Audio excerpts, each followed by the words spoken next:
possiamo guardare con un sovrano riflesso a lune costruire dal sangue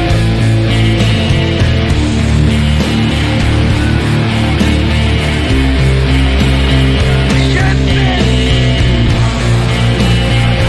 che ignorava la scrittura con la quale tramontare con questa proprietà in un tempo in cui Roma aveva cedere il genio saputo.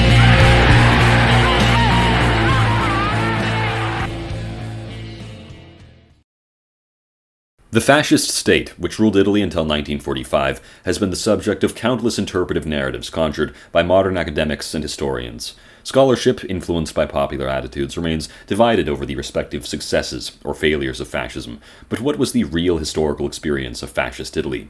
You, like many others, have likely been told a frightful story about how fascism came to power through a violent coup with the support of the bourgeoisie, the Catholic Church, and the monarchy, guided by the intent of suppressing the working class and propping up an ethnostate guided by a dictatorial strongman. You've likely been told that it persecuted minorities, women, and political dissidents, and that it went out of its way to ally with Nazi Germany for the purpose of destroying the liberal democracies who finally, heroically put a stop to its evil misdeeds in 1945.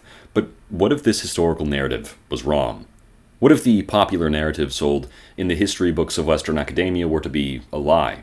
Because this narrative is, unfortunately, a lie. Over the course of this video, I will do my very best to push past the horrific misconceptions and lies which have maligned Italy's experience with the fascist state, laying out the facts of the regime's genesis, the social and political revolution which it curated, as well as its political experience first as a mass movement and then as a regime before its total collapse during the Second World War. Before we dive into the contents of the fascist period, we need to understand what the conditions of the Kingdom of Italy were like in the generations preceding the rise of fascism. From the 1860s until the 1870s, the newborn Kingdom of Italy operated essentially akin to a semi-feudal state. Railroads and ports were far and few between, while a consumption tax regime was in place that completely crushed peasant purchasing power. After national unification, Italy's liberal politicians had sold off both common and ecclesiastical lands into private hands. By about 1880, some 5 million acres of land had been privatized or redistributed. In the north, this indeed created many small holdings, but in southern Italy, land remained concentrated in large estates or was otherwise divided into very tiny plots. Many southern peasants remained landless or subsistence sharecroppers, keeping rural poverty very high. Northern regions, by contrast, had more small to medium farms and emerging bourgeoisie landowners. Industrial and banking sectors sprang up in Piedmont, Lombardy, and Liguria, whereas the south remained overwhelmingly agrarian and backwards. In other words, there were essentially two parallel Italys with two fundamentally different social realities. By 1861, Italy's GDP per capita was only about one-third that of Britain's. Southern Italy's chronic poverty perpetuated mass emigration and social unrest, which plagued the nation constantly. Italy's railroad network grew to only about 18,000 kilometers by 1913, pitiful compared to its neighbors in Germany or France. Regardless, this railroad expansion happened only in bursts, as over 600 kilometers of that 18,000 were opened in the booms of the mid-1860s and the 1880s. Industry likewise clustered in the northwest, specifically Lombardia and Piedmont had the lion's share of Italian factories and rail density. The south had almost none. Although there were attempts to modernize ports like Genoa and Naples, this was restricted by capital shortages and political gridlock overall. New estimates show that per capita GDP rose by, on average, only about 0.9% per year from 1861 to 1913. In fact, GDP per person barely doubled in the entirety of the liberal period.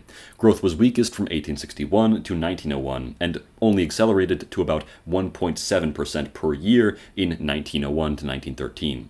Italy's economy was something like a relic of the past. Even with the economic takeoffs of the 1890s, Italy was still much poorer than essentially all of Western Europe. For perspective, Italy in 1861 was classified by the world as a peripheral economy, more or less irrelevant on the global stage. This backdrop of mass poverty and underdevelopment fueled the socialist movement of Italy, which quickly gave rise to the Italian Socialist Party and an affiliated workers' syndicate or labor union known as the General Confederation of Labor, which was founded in 1906. However, early on, clashes erupted within the Confederation between the national craft unions inspired by reformist socialism and the chambers of labor, where revolutionary syndicalism was the prevailing force. With this context in mind, we will now spring forward to November of 1912 as the young syndicalist Filippo Corradoni, alongside his associates, splits from the General Confederation of Labour to found the Italian Syndical Union, attracting prominent socialist militants such as the De Ambris brothers and Giuseppe Di Vittorio. By April of 1913, the Milan-based Milanese Syndical Union, or USM, formed under Corradoni's leadership, drawing metallurgists, gas workers, garment and papers trades into its ranks as well. A young socialist named Benito Mussolini lent his editorial weight in the socialist paper he ran, known as Avanti, to support the Syndical Union's wave of strikes across Italy. Corradoni, even through brief imprisonment, continued organizing until the violent clampdowns of the Red Week in Ancona during June of 1914, which bruised syndicalist ranks and saw both Corradoni and Mussolini injured in street clashes with the police. The advent of the First World War sharpened a shift within the socialist movement. Corradoni, like Mussolini, Filippo Marinetti, Gabriele D'Annunzio, and others, abandoned anti-militarist socialism and embraced revolutionary syndicalist interventionism. Filippo Corradoni particularly agreed that Italy's entry into World War I could spark a wider social revolution within the Italian nation once the reactionary powers of Europe were defeated. In September of 1914, Corradoni and all of his pro-intervention associates were expelled from the Italian Syndical Union, including Alceste De Ambris, Amilcare, Michele Bianchi, Tullio Massotti, and even Edmundo Rossoni. In October of 1914, these interventionist syndicalists, Corradoni, the De Ambris brothers, Michele Bianchi, Angelo Olivetti, and more, founded the International Fasces of Revolutionary Action, laying an ideological foundation for the nascent Fasces of Revolutionary Action. In January of 1915, Filippo Corradoni personally negotiated an agreement in Paris to head off a strike by Milan's gas workers, and in May of 1915, he helped lead a massive pro-war demonstration at Milan's Civic Arena alongside Benito Mussolini. Thus, by the moment Italy joined the Great War in May of 1915, the revolutionary syndicalist network, its experts in direct action, mass mobilization, and anti-party democracy, had fused with an emergent interventionist nationalist current in Italian culture. As the Jewish-Italian syndicalist Angelo Olivetti stated years prior in 1911, quote, "Now syndicalism, like nationalism, reasserts an originality amid the overwhelming tide of universal mediocrity. Syndicalism's originality is that of a class striving to liberate and transcend itself. Nationalism's is the ardent desire to revive the fact and feeling of nationhood, understood as the uniqueness of a lineage, the affirmation of a collective personality with distinct cultural and sentimental traits, and its own instinct. Syndicalism and nationalism are therefore anti-democratic, anti-pacifist, anti-bourgeoisie. Finally, nationalism and syndicalism share a cult of the heroic, which they wish to revive amid a society of speculators and shopkeepers. Our society dies for lack of tragedy. Nationalism and syndicalism are the only political conceptions of our time that stir the depths of a myth, the one invoking the supremacy of the lineage, the other the general strike and social revolution." On the eve of World War I, the top 10% of Italy controlled 70% of the wealth, and the top 1% controlled 40%. Many syndicalists and Italian futurists perished in the First World War, including, unfortunately, Filippo Corradoni. Upon returning from the World War, the former members of the Fasces of Revolutionary Action reconvened as the Italian Fasces of Combat. The 1919 Manifesto of the Italian Fasces of Combat, authored by Alceste De Ambris and Filippo Tommaso Marinetti, presented a revolutionary program. It prioritized the enhancement of the Revolutionary War and deferred other state issues until a new ruling class could be formed. Politically, it demanded universal suffrage for women, a lowered voting age, and the replacement of the Senate with technocratic councils. Social demands included an 8-hour workday, minimum wage, and worker participation in industrial management. Militarily, it advocated a defensive national militia, while its financial plank called for a radical expropriation of wealth, including the seizure of church property and war profits. At this point, Italy's government was financing much of the nation's development and World War participation with debt and inflationary currency printing. By 1918, as the war ended, public debt had ballooned into the billions of lire, and since the government was funding armaments by inflating the money supply, consumer prices spiked. Wartime and post-war inflation completely wiped out savings and purchasing power for everyday Italians. By 1920, the lira was worth only about 1/6 of its 1913 value. Rents and wages became nearly worthless, while real wages fell by 30 to 40% between 1917 to 1919 alone. Inflation and taxes forced many small farmers into bankruptcy or new debt. At the same time, 2 million Italians were jobless by 1920 as veterans returned home from war. This post-war crisis, and the agrarian aristocracy which oversaw it, fueled discontent which gave rise to the Biennio Rosso, or the Red 2 Years of 1919 to 1920, where factory occupations, peasant land raids, and food riots set the stage for the mass appeal of the syndicalist movement, which would soon become known as fascism. Inflation was by now 50% annually, causing the prices of food, housing, and credit to skyrocket. In 1919 alone, there were over 1,800 strikes involving more than 1,500,000 workers, while in 1920, over 2,000 strikes occurred. The spring of 1920 saw the Turin metalworkers strike, drawing 1,200,000 participants, and by September, northern Italy's metallurgical workers were essentially occupying their entire workplaces. At this era's peak, roughly 500,000 workers, mainly in metal and engineering, were running factories under worker control, flying red and black flags. These self-managed factory councils were even handling raw materials, as well as worker wages. Worker syndicates, especially the left-led Federation of Metal Workers' Employees and the anarchist-dominated Italian Syndical Union, energized the rank and file, chanting, "Do as in Russia," a slogan which became a rallying cry for the socialist movement across Italy. Strikes and occupation spread to railways, shipyards, printing, and other sectors. Peasants and war veterans seized land en masse, especially in the impoverished South. Even Catholic agricultural leagues organized land occupations, taking over uncultivated estates and commons. These were often backed by former soldiers' groups and unions. Land raids and farm strikes were routine in 1919 and intensified in 1920, threatening the harvest in Po Valley and elsewhere. Catholic white syndicates grew rapidly at the same time in backlash to this red socialist agitation.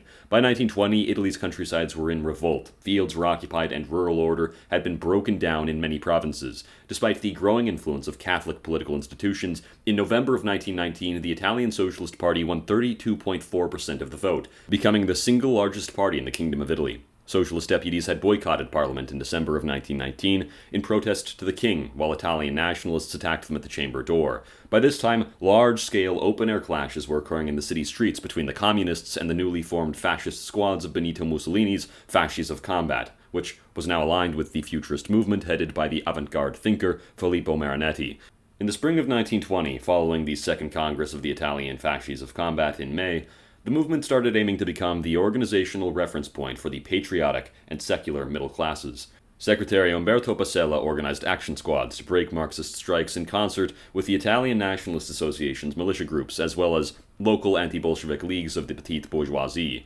Across the summer of 1920, every local fascio formed armed action squads equipped with clubs, ammunition, bombs, and revolvers. Under Francesco Giunta's direction, these squads spread through Trieste, targeting socialist centers, culminating in the burning of the Trieste National Hall on July 13th of 1920, as well as their attacks on Monfalcone and Fiume, where they attacked a Bolshevik-sympathizing socialist rally, torching Il Lavoratore and the local Chamber of Labor. The fascists would found the Italian Confederation of Economic Syndicates, as well as the Italian Union of Labor, a worker syndicate of 100,000 members founded in 1918, whose official publication, Il Rinnovamento, published in favor of the fascist movement.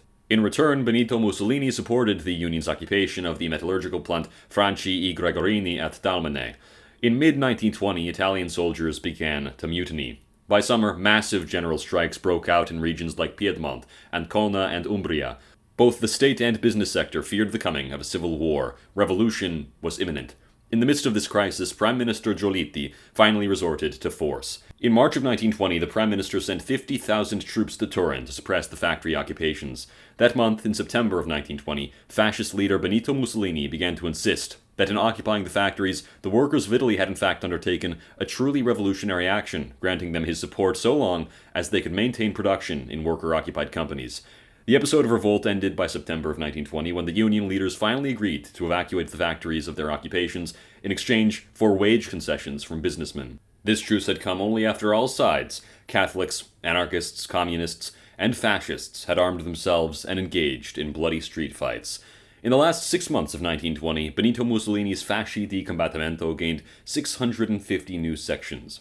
As the protests of the Biennio Rosso, or the Red Years, wound down in September, the Italian Socialist Party fractured, as its communist faction prepared to split away just at the same time as Lenin's Red Army was suffering notable defeats in the Soviet-Polish War. In this context, on October 16th of 1920, the Fascio incited civil war against the socialists, glorifying squad suppression against the Marxists. In the municipal elections of November 7th of 1920, joint national bloc lists of right-wing liberals, nationalists, and fascists won roughly 50% of the national vote, capturing many municipalities and several major cities. By mid-February of 1921, the Fascisti had gained 6,000 members in Ferrara, an impressive feat being that the region had until then been a fortress for communist activity within Italy. In April of 1921, Mussolini was greeted in Ferrara by a crowd of 20,000 people, as 40,000 Ferrarese workers had joined the worker syndicates of the fascists, who would poll at 50,000 votes there during the May 1921 general elections.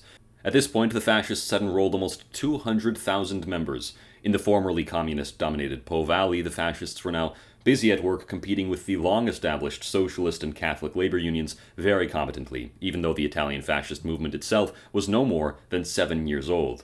When the general elections did roll around on May 15th, the brand new National Bloc coalition won 19% of the national vote, right behind the Italian People's Party, which held 20.39% of the vote, as well as the long-established Italian Socialist Party, which achieved 24.69% of the vote. On August 3rd of 1921, a so-called Pact of Pacification had been signed by the fascists, the Italian Socialist Party, and the General Confederation of Labor, aiming to halt a spiral into civil war by requiring that all parties mutually renounce their violent actions against one another. However, by the middle of the month, the Regional Congress of the Fasci in Emilia-Romagna denounced the agreement and called for a national meeting supported by the Ras of Ferrara, Italo Balbo, as well as other prominent fascist leaders who bound together to denounce Mussolini's pact with the socialists. At the National Council of the Fasci in Florence from August 26th to 27th, Mussolini offered his resignation, stating, "If fascism does not follow me, no one can force me to follow fascism." His resignation was rejected by the National Council. At the Third Congress of the Italian Fascists of Combat, held in Rome from November 7th to the 10th, Mussolini finally agreed to abandon the pacification strategy with the Socialist Party, but only under the condition that the fascist movement be transformed into a political party, the National Fascist Party, or PNF for short. When the National Fascist Party was founded, on November 9th of 1921, it already counted 312,000 members, though the name Fascists of Combat remained in use to refer to the local territorial structures of the new party, such as the provincial-level Federation of Fascists of Combat. By January of 1922, the fascist syndicalist unions agreed at the Congress of Bologna to integrate themselves into national corporative groups under the leadership of the syndicalist union organizer Edmondo Rossoni. These fascist syndicates were united into a general organization known as the National Confederation of Syndical Corporations, the ultimate union of Italian citizens belonging to all social classes. In June of 1922, the Second Congress of the Fascist Syndicates occurred, welcoming 427 delegates representing some 458,000 unionized workers. By mid-1922, the Socialist CGL shrunk by 1,600,000 members, while the Catholic syndicates had lost some 740,000 members, all of them being sucked into the new worker syndicates of the fascists. Fascism had become an unstoppable force, overcoming the political and labor organizations of the far left, the far right, and even the establishment all at once. On October 27th of 1922, at the orders of Benito Mussolini, roughly 30,000 to 300,000 fascists marched towards Rome. The liberal government, fearing a communist revolution, failed to respond. Michele Bianchi and Italo Balbo, two of the central organizers of the March on Rome, believed that the king would never surrender his power to the fascists, and that he would sooner order the royal army to open fire on them than ever allow such a radical force to establish a ruling government. They believed that their march would cause a state of siege to be declared, resulting from that point in a civil war and a fascist revolution. Just as planned, the anti-fascist General Pietro Badoglio of the Royal Army recommended that King Victor Emmanuel III declare a state of siege against the fascist mob and open fire. The king, however, afraid and cornered, refused. On October 28th, the king, attempting to counterbalance Benito Mussolini and appease the monarchy's aristocratic supporters, such as General Badoglio, entrusted Antonio Salandra with forming a new government, an appointment which the fascists, however, immediately rejected. The Blackshirts refused to enter any government led by the liberal Salandra. They wanted, and they demanded, Benito Mussolini. Under the pressure of the fascist militants and against the advice of his military leaders, on October 29th of 1922, the defeated king appointed Benito Mussolini as the Prime Minister of Italy. That day, the 39-year-old leader became Italy's youngest ever Prime Minister, marking the transition from a liberal state to what Mussolini himself called the Fascist Revolution. On the morning of October 30th, the fascist squads had reached the vicinity of the capital, as Benito Mussolini personally arrived in Rome with the purpose of receiving his governmental mandate from the king, a mandate to form a new government. Benito Mussolini would state in his initial November 16, 1922 address to Parliament, "I could have turned this deaf, grey chamber into a bivouac of detachments. I could have bolted the Parliament and formed a government made up exclusively of fascists. I could have, but I did not, at least for the time being, want to." On October 31st of 1922, Giovanni Gentile was appointed as Mussolini's Minister of Education. Gentile entered his post with a plan. The plan would come to take the form of a book, which was published with the title of The Reform of Education, and it was extremely important to Gentile's conception of a new fascist education system. The reforms undertaken by Gentile would inform the youth for the next generation to come. Gentile's plan was extremely philosophically complex, but it was fundamentally Hegelian at its base. Gentile's basic program demanded that to avoid the deadening crystallization of knowledge, education must reject pre-established, rigid curriculum programs and instead become a dynamic reflection of the nation's historical development, always integrating art, religion, and science under the guiding, unifying light of free-thinking philosophy, which Gentile believed was the very life of the spirit itself, a never-completed, eternal pursuit of self-consciousness and knowledge that constitutes one's own concrete humanity and prevents the disintegration of culture into warring, specialized fragments. Consequently, the teacher's role is sanctified. The teacher must shed their petty particularities and approach the educational system with a sacred duty to spiritualize all content, ensuring every act of teaching philosophically cultivates the student's entire being within the national community. Into the young and fragile fascist coalition government, Benito Mussolini imported the liberal Alberto De Stefani as the Minister of Finance as well as the Treasury. Mussolini believed that Italy was in a phase of development which he referred to as supercapitalism, and it was his opinion as a fascist that this stage of economic development needed to be carried through to its logical conclusion before the further developmental stages of corporatism and socialization could take place. And so, Mussolini set his finance minister loose to temporarily pursue the proper path of liberal deregulation which the fascists saw as temporarily necessary for the civilizational development of the Italian nation. De Stefani's mild privatizations, tax cuts, trade liberalization, and spending curbs produced 20% economic growth and a 77% plunge in unemployment. Real GDP rose roughly 4 to 6% per year, or about 20-25% cumulatively from 1921 to 1925, well above Europe's average, growth which was helped by an increase in exports of about 18% annuum. By 1925, the budget deficit was completely eliminated. De Stefani overhauled the tax code, cutting taxes and public spending, while repealing inheritance and luxury taxes. Rent controls were lifted, state subsidies were trimmed, and foreign trade was largely liberalized. Unprofitable public monopolies were privatized, such as the state match monopoly and life insurance monopoly. Most state-owned telephone networks were sold to private firms, alongside major machine makers and motorways. The insurance industry was reopened to private capital, while companies such as Ansaldo and Banco di Roma were saved from collapse. The net result was an economic boom and restored fiscal health as the cost of living fell dramatically. Fiscal responsibility that was directed towards capital accumulation and national development had finally been achieved. Exports expanded, debt was contained, and Italy regained its pre-World War I output levels by 1922. The economist Toniolo notes that from 1922 to 1925, Italy's growth averaged 6% per year, while A. James Gregor points out that by 1929, industrial output would double over since the rise of fascism in 1922. Industrial production had been lower than its 1913 levels as of 1922, sitting at 81% capacity. However, thanks to De Stefani's reforms, 7 years later, by 1929, industrial production rose to 142% of their 1913 levels, surpassing even Italy's own peers. Far from being a surrender to big business, this brief liberal capitalist phase under De Stefani was a tactical springboard. As once business confidence soared and the reforms had run their proper course, De Stefani was removed from office, and the fascist party steered Italy towards a new course. The very reason that De Stefani had ever been appointed was to carry the torch for the super-capitalist reforms, which were initially supposed to be initiated by Finance Minister Filippo Meda during 1916 to 1919, which had been blocked by Parliament. But the fascists were not merely aiming for political survival. They hoped to construct a new civilization rooted in discipline and national purpose. Therefore, it was necessary to move beyond the reforms of De Stefani. In his place, the moderate nationalist businessman Giuseppe Volpi was appointed as the finance minister from 1925 until 1928. With the fascist government preparing for the 1924 elections, on November 18th of 1923, the Acerbo Law was passed, guaranteeing a two-thirds parliamentary majority to any political party which managed to receive over 25% of the popular vote. This law laid the foundation for the abolition of Italy's parliamentary democracy, hijacking its own system for the purpose of its own demise. On December 20th of 1923, Prime Minister Mussolini convened industry and labor confederation heads at the Chigi Palace to agree on joint commissions for dispute resolution, his first move to begin to gradually bind employers and employees into the fascist syndicates. Then, on February 21st of 1924, parallel accords were signed for agriculture and commerce, laying the groundwork for the organic syndicalist system to come.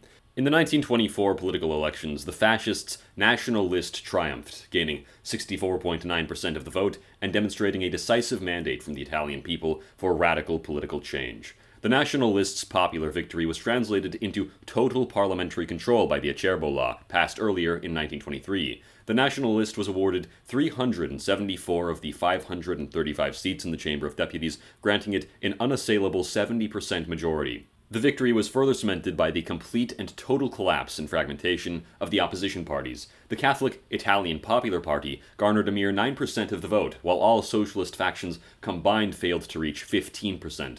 The political election rendered them unanimously politically irrelevant. Despite the legitimacy of the election, intimidation by some local rogue fascists at the ballot boxes, however, caused Italian socialists, including the journalist Giacomo Matteotti, to denounce the political elections as fraudulent.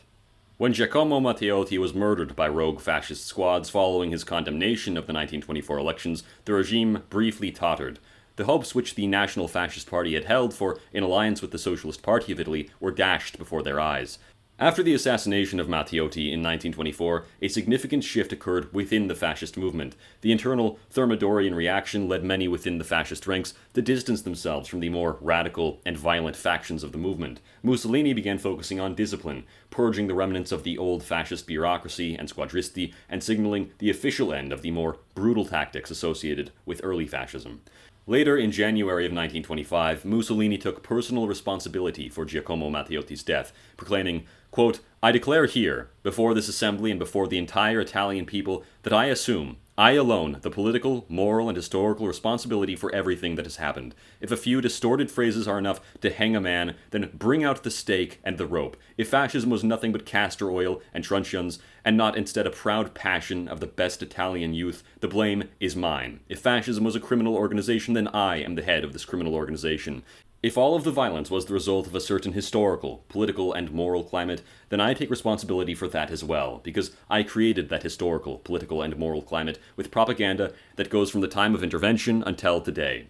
In April of 1925, following Matteotti's murder, the fascist movement took to the Catholic institutions in a profound and extensive anti-clerical campaign, vandalizing the seats of Catholic clubs, first throughout northern Italy, and then throughout the rest of the peninsula. The fascists set fire to Catholic property in La Spezia and Parma, even disrupting ecclesiastical processions. But why? Why were the fascists, who had since 1920 moderated their anti-clerical campaign, suddenly taking to torching Catholic institutions across Italy?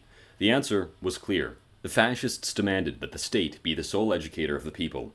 Religion had no place in this demand, as fascism needed to become the sole dogma of the masses. As early as August of 1924, Benito Mussolini had convened a Grand Council commission of 15 Solons, 5 senators, 5 deputies, and 5 scholars charged with overhauling the relationship between labor and the state, studying executive and legislative powers, press and credit institutions, secret societies, international parties, and, critically, the legal recognition, arbitration, and structure of workers' syndicates themselves.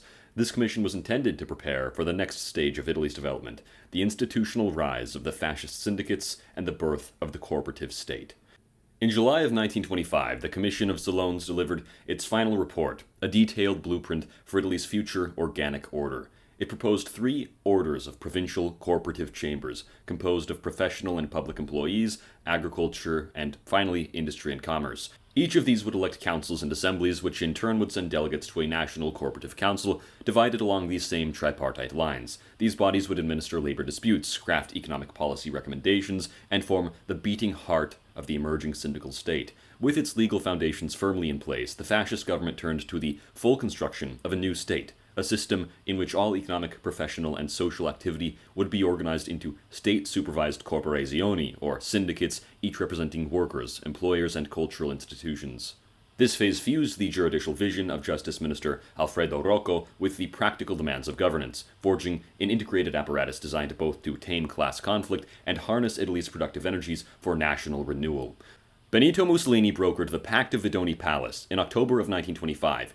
in which unified industrial and labor confederations agreed that all factory-level commissions ought to be replaced by local fascist syndicates and employer associations. According to Eloise Ellery's paper, Italy, a Fascist Syndicalist State, it is at this meeting in the Vidoni Palace that the Fascist Confederation of Syndicates was finally recognized by the Italian Industrial Employers Federation as the sole organization capable of recognizing the working classes. According to Rocco in 1925, fascism would replace class self-defense by state justice, turning the syndicates from organs of extra-legal defense into publicly sanctioned organs of legal defense of the classes. In Rocco's words, fascism created its own syndicalism. Significantly, the newly emerging fascist state extended well beyond the factories and into the realm of social welfare. Beginning in 1925, the fascist government had created a host of agencies, most notably the National Agency for Maternity and Infancy, also known as the ONMI, administering mother and child health programs that led to a 20% decline in infant mortality between 1922 to 1936. The foundation of the ONMI marked the genesis for the establishment of institutions which were designed to provide support for domestic life. From 1925 onward, the fascist government initiated an extensive legislative campaign aimed at protecting the family. The ONMI's purpose overall was to provide substantial financial resources specifically for the protection and assistance of pregnant women and needy or abandoned mothers, of nursing and weaning children up to the 5th year belonging to needy families. Prior to the rise of fascism, none of the laws of the liberal state had ever, even for a moment, paid attention to minors in need of help and assistance. The ONMI's founding law specified its purpose to include the care of minors materially or morally abandoned, led astray, or delinquent up to the age of 18. This framework established that the state, via the ONMI, was now to become the permanent guardian of disenfranchised Italian youth, an experiment in abandoning the nuclear family model rather than facilitating the transfer of these children to new private family units. For those in extreme circumstances, the assistance could be prolonged well beyond the 5th year of age, up to 21 years in case of irreparable parents, war orphans, children discharged from institutions or considered abnormal, mistreated by the family, or whose families were deemed unprepared. And thus began the remodeling of child rearing, not within the nuclear family, but rather within the context of the fascist state itself. 1925 was also the year that women, through the intercession of Benito Mussolini himself, were finally granted the right to vote in local elections, though, to be fair, those elections would become a thing of the past altogether the following year, and women would need to wait to be granted suffrage rights till the next electoral reform, which would come only a few years later. In 1926, the regime introduced a tax on bachelors, which stipulated that the tax shall be due by bachelors by virtue of their status alone. A principle was here and out being enshrined, that all citizens had a duty to contribute to the demographic strength of the nation, either directly through procreation or indirectly through financial support. With Parliament cowed, Mussolini declared a unitary executive dictatorship. In 1926, all non-fascist parties and unions, including Catholic white unions, were outlawed, and the Fascist Grand Council was institutionalized as the supreme organ of state power, though it had the eventual goal of overseeing its own permanent dissolution in the name of genuine democratic rule, which the fascists viewed as impossible so long as any party, including their own obfuscated interest groups. These years saw the birth of what would become known as the Totalitarian State, though in practice the regime still preserved certain monarchical and bureaucratic structures out of sheer political pragmatism. In line with the establishment of the total state and the sidelining of traditional religious authorities, the fascists oversaw the closure of the Salesian oratory in Varazze as well as in Udine.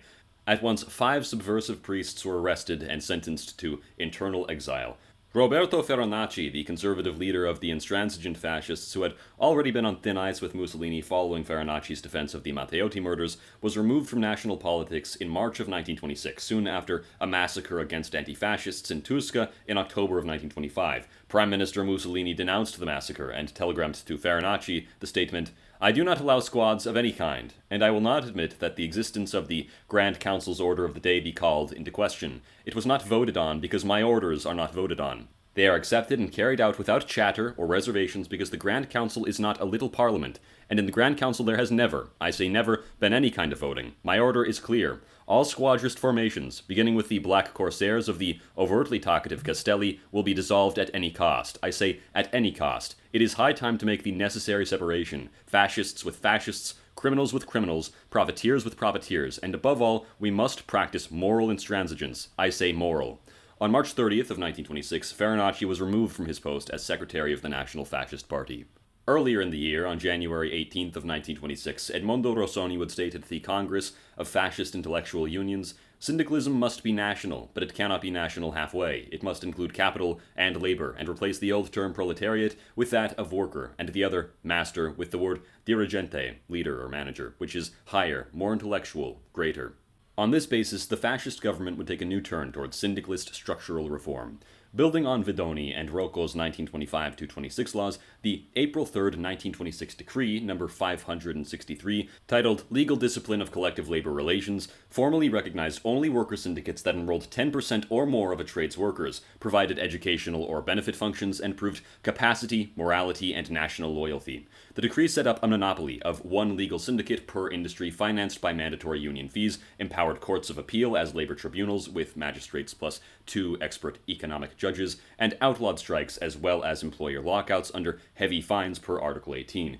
Each court of appeal formed a special labor tribunal section of 3 magistrates plus 2 citizen experts, required to pursue conciliation before trial. These tribunals could enforce collective contracts erga omnes, resolving both contract interpretation and new terms disputes according to equity, while safeguarding the superior interests of production. The reason that strikes and lockouts were banned now was that since the syndicates and Confindustria were slowly becoming the state itself, both forms of agitation had become an outdated means of history. Though still labeled as the Fascist Party, the National Fascist Party's old militia role was steadily being eclipsed by the function of the syndicates. Mussolini himself touted fascism as a dictatorship tending towards democracy as the regime constructed its new state architecture.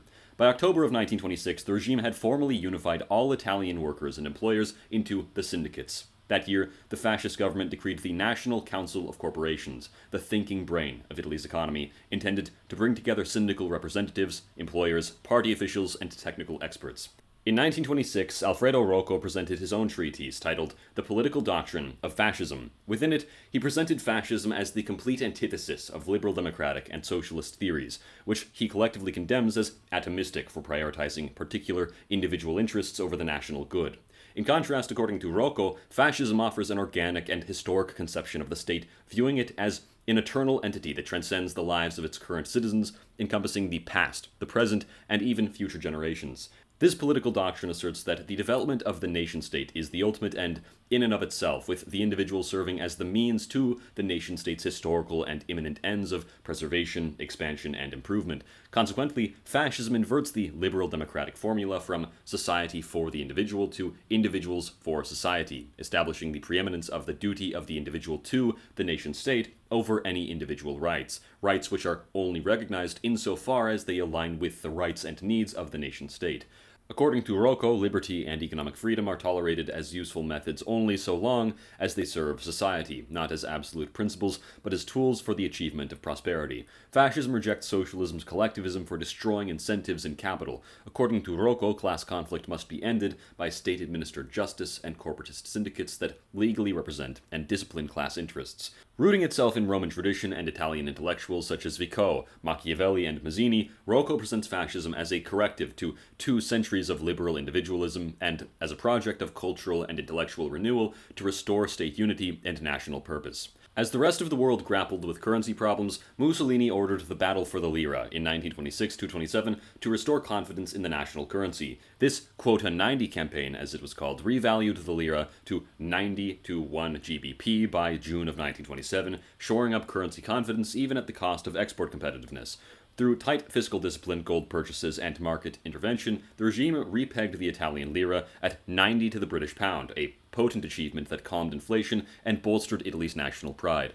Although this move may have very well harmed the export economy, it successfully convinced Italian citizens and foreign investors, particularly from America, of Rome's resolve to marry discipline and development.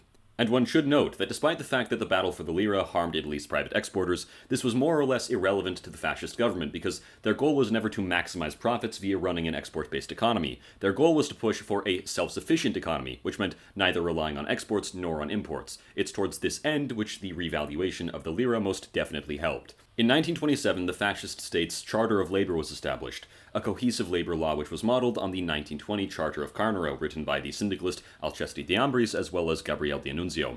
It enshrined labor as a social duty protected by the state, and established a system of corporazioni as the primary organs for regulating economic life.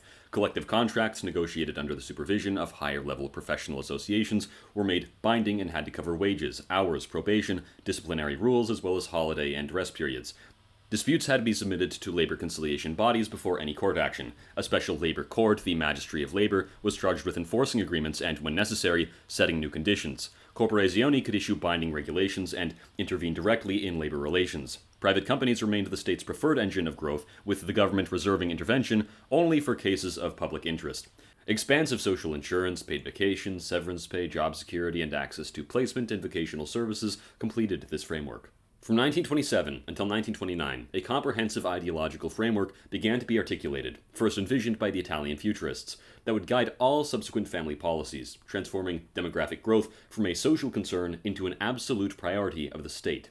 This shift was inaugurated by Benito Mussolini's Ascension speech in 1927, which served as a true manifesto for what scholars have termed fascist natalism, a unique feature in the European landscape. In this speech, Mussolini established the necessity for the fascist state to intervene on population matters, framing the issue as fundamental to national power and national survival.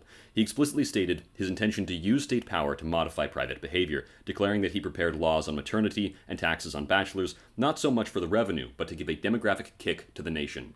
The following year, Mussolini intensified this focus, stating that Italy was already at the tragic stage of the phenomena due to a severe deficit of births. This ideological push was rapidly translated into policy, with the 1929 law Measures in Favor of Demographic Increase, which established the principle that, all other things being equal, married people with offspring should always be preferred in public and private employment, and introduced a series of tax exemptions for large families. This period firmly established the family as a privileged recipient of demographic policy, instrumental to winning the demographic battle. From 1928 onward, tuberculosis insurance became compulsory under the Legge Acerbi, funding the expansion of sanatoria from a handful to 42 institutions treating over 240,000 patients between 1929 and 1935. Tuberculosis deaths fell from 50,169 in 1929 to 35,420 in 1932, and the mortality rate dropped by 58% over the course of a decade. Rural modernization also benefited from land reclamation as the Italian government drained swamps and reforested marshlands, improved health, and opened new acreage. The drainage of the swamps was an impressive feat for the Italian government, as the swamps had been hotbeds of malaria, responsible for the deaths of countless Italians. They were utterly uninhabitable. Forest militias carried out reforestation, hydraulic works, and forestry administration. Meanwhile, state outlays on bridges, canals, roads, railways, hospitals, schools, and orphanages quietly now outpaced every other European nation. The Jewish Telegraphic Agency's February 21, 1928 dispatch reported in an article titled "Fascist Regime is Not Unfriendly to Italian Jews" that although Italian Jews were initially uneasy after the rise of fascism, especially since they had long been prominent in the liberal movement that fascism had displaced, 5 years of rule had shown little official hostility against the Jewish people. Italy's small and highly assimilated Jewish community of around 60,000 people remained largely accepted. Benito Mussolini publicly discouraged anti-Jewish agitation, and any public efforts to import German or Hungarian anti-Semitism were quickly suppressed by the Fascist Party. The article notes that at this point there were prominent Jewish supporters and advisors close to the fascist regime, such as Margherita Sarfati, who founded the fascist periodical Gerarchia, Angelo Oliviero Olivetti, who led the Society of Italian Industrialists, as well as a certain obscure Professor Arcus close to the regime, who I can't really find anything about. The JTA was quick to emphasize that the Italian government's official press organs, such as Popolo d'Italia, did not promote anti-Semitism, and no official policy against Jews had either emerged or even been conceived of. To accompany this friendliness towards the Jewish people, Benito Mussolini and leading fascists organized and visibly supported a pro-Zionist body known as the Italian Palestine Committee, organized in 1928 with Alberto De Stefani as its vice president. The purpose of the Italian Palestine Committee was to, quote, actively promote the cause of the Jewish state among the Italian public, unquote. Prime Minister Mussolini in 1929 publicly affirmed the long presence and civic place of the Jews in Italy and reassured them of the fact that they would remain protected, as other Italians were, stating, quote, "The Jews have been in Rome since the times of the kings. There were 50,000 at the time of Augustus, and they asked to cry on the corpse of Julius Caesar. They will remain undisturbed." Despite his support for the Zionist project, Benito Mussolini did have his own demands and concerns regarding the loyalty of Italian Jews to Italy, which he began to express by the end of 1928 through Il Popolo d'Italia, stating, "Italian Christians will be perhaps a bit amazed and disturbed to learn that there is another people in Italy, which declares itself apart not only from our religious faith, but also from our nation, from our people, our history, and our ideals. A guest people, finally, which stays among us like oil amid water, together but not thoroughly mixed together." Now we ask the Italian Jews, are you a religion or a nation? This question does not have the goal of creating an anti-Semitic movement, but rather that of taking a problem out of a shadowy zone, a problem which exists and which it is perfectly useless to ignore any longer. We will draw the necessary conclusions from the answer. Mussolini could and did support a Jewish state in Palestine, but he demanded undivided patriotism from the Jews resident in Italy, and feared any political movement, Zionism included, that might create two nationalities. In his December 16, 1928 peace publication titled Reply to the Zionists, he would state, quote, "The scope of international Zionism is the establishment of a national Jewish state in Palestine. Now, a nation which fixes itself in a particular territory becomes a state, and the Zionists are headed in this direction. The English mandate is the means or the fig leaf, the Jewish state is the goal. The day when Zionism passes into its phase of realizing the national state, the judicial and sentimental relations between Jews and their countrymen will be radically reviewed by the governments, because one cannot be a citizen of two countries simultaneously." On May 17th of 1928, the reform of political representation was enacted. Suffrage was reformed to include all married citizens over 18 and all citizens period over 21 who either belonged to a union, held shares in a company, paid 100 lira or more in taxes, held specific registered securities, received a continuous salary or pension charged to the state, or those who were members of an admitted religion. In other words, all productive Italian citizens were now allowed to vote. On March 24th of 1929, the Italian political elections took place. Of the 1,000 nominees for the Chamber of Deputies, 32.7% were selected by worker syndicates, 32.4% were chosen by employers' associations, 22.2% were chosen by professionals and intellectuals, while 12.7% were selected by the state, the Fascist Party, as well as veterans. However, the Chamber of Deputies only had 400 seats, so less than half of these nominees would be approved by the Grand Council of Fascism. Following the pruning of these nominees, 54.8% of the Chamber of Deputies would come to be composed of professionals and intellectuals, 24.5% would be composed of the state, party, and military figures, 12.3% would represent the workers' and farmers' associations, while private business would only secure 8.5% of the legislature's seats. The official electoral list was subject to the approval of a popular plebiscite. In the theoretical case of a no victory, new elections would have been held with the admission of other lists proposed by entities or associations authorized by law. However, nonetheless, the present list secured some 98.34% of the eligible vote, albeit with some electoral irregularities in southern Italy.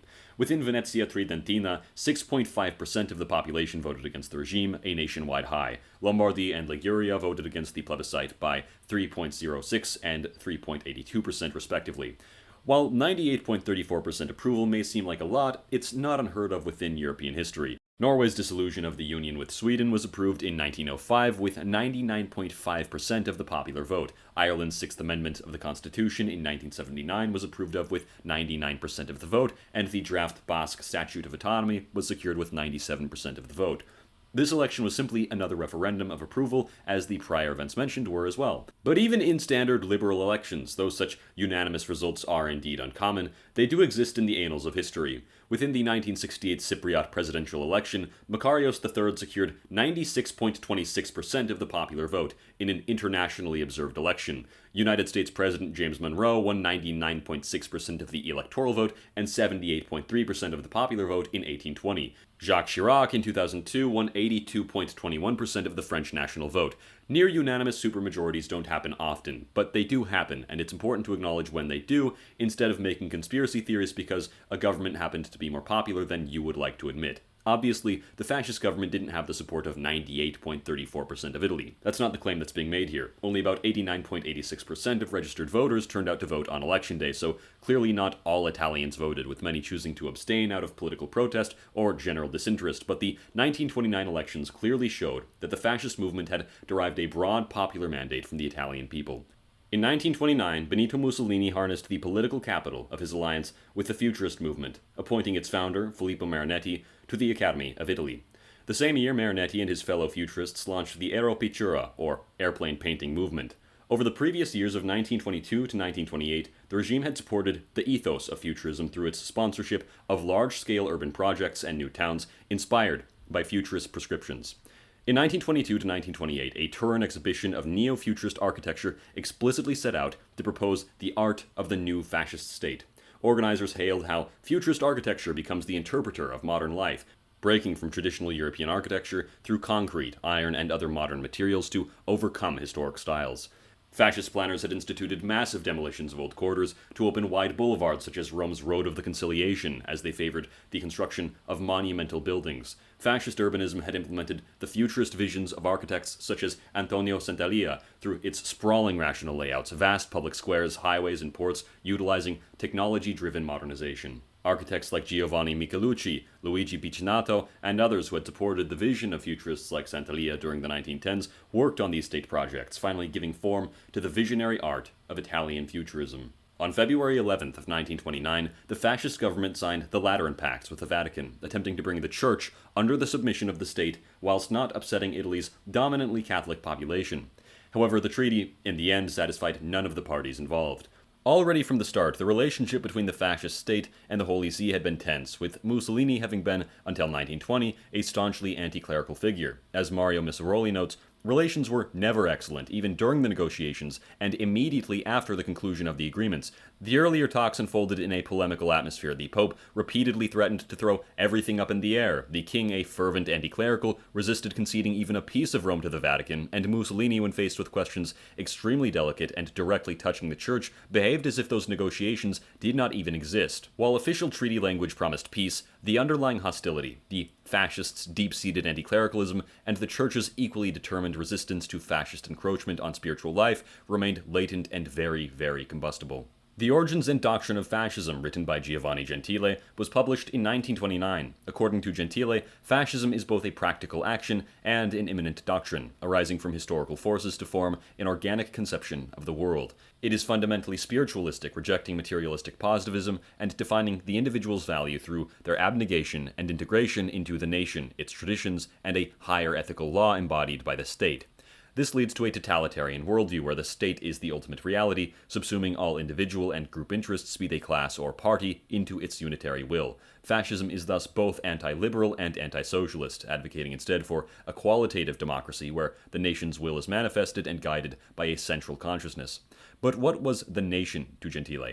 To him, the nation was defined as a single conscience and a single will, not a race, nor a geographically defined region, but a lineage that perpetuates itself historically, a multitude unified by an idea, which is the will to existence and to power, self-awareness, personality. The state is an ethical, expanding force that creates right, disciplines the entire person, and aims to refashion humanity through spiritual education, authority, and discipline under its total sovereignty. The global economic crash of 1929 to 1932 presented the fascist state with both a daunting challenge and a historic opportunity. While most economies around the world shrank, fascist Italy used the crisis to accelerate industrial modernization and pursue the long-cherished goal of national autarky, economic self-sufficiency. In 1929, Italy's industrial productivity was more successful than both Germany and the UK, with factory output per man-hour increasing to an index of 143.7. Faced with widespread bank failures due to the 1929 global financial crisis, the fascist state established the public entity known as the Institute for Industrial Reconstruction, or the IRI, which acquired controlling shares in strategic sectors such as steel, shipbuilding, banking, and utilities, effectively nationalizing, by 1938, some 77% of Italy's iron output and 80% of its shipbuilding capacity. Unemployment fell from 1 million persons in 1933 to roughly 600,000 by 1936. Camps were created to support the poor between 1933 to 1934, serving over 2 million Italians with medical aid and food supplements. The National Council of Corporations, inaugurated in 1926, was formally launched in 1930 as a constitutional body intended to coordinate the economy, bringing together industry, agriculture, finance, and the professional sectors. Mussolini described the council as to the Italian economy what the staff is in the armed forces, the thinking brain which prepares and coordinates. The National Council of Corporations was chaired by the head of the government, or by his choice, the Minister of Corporations. Its total membership included representation from the worker syndicates and business associations of Italy, various ministers and party officials, alongside experts in fascist syndical organization.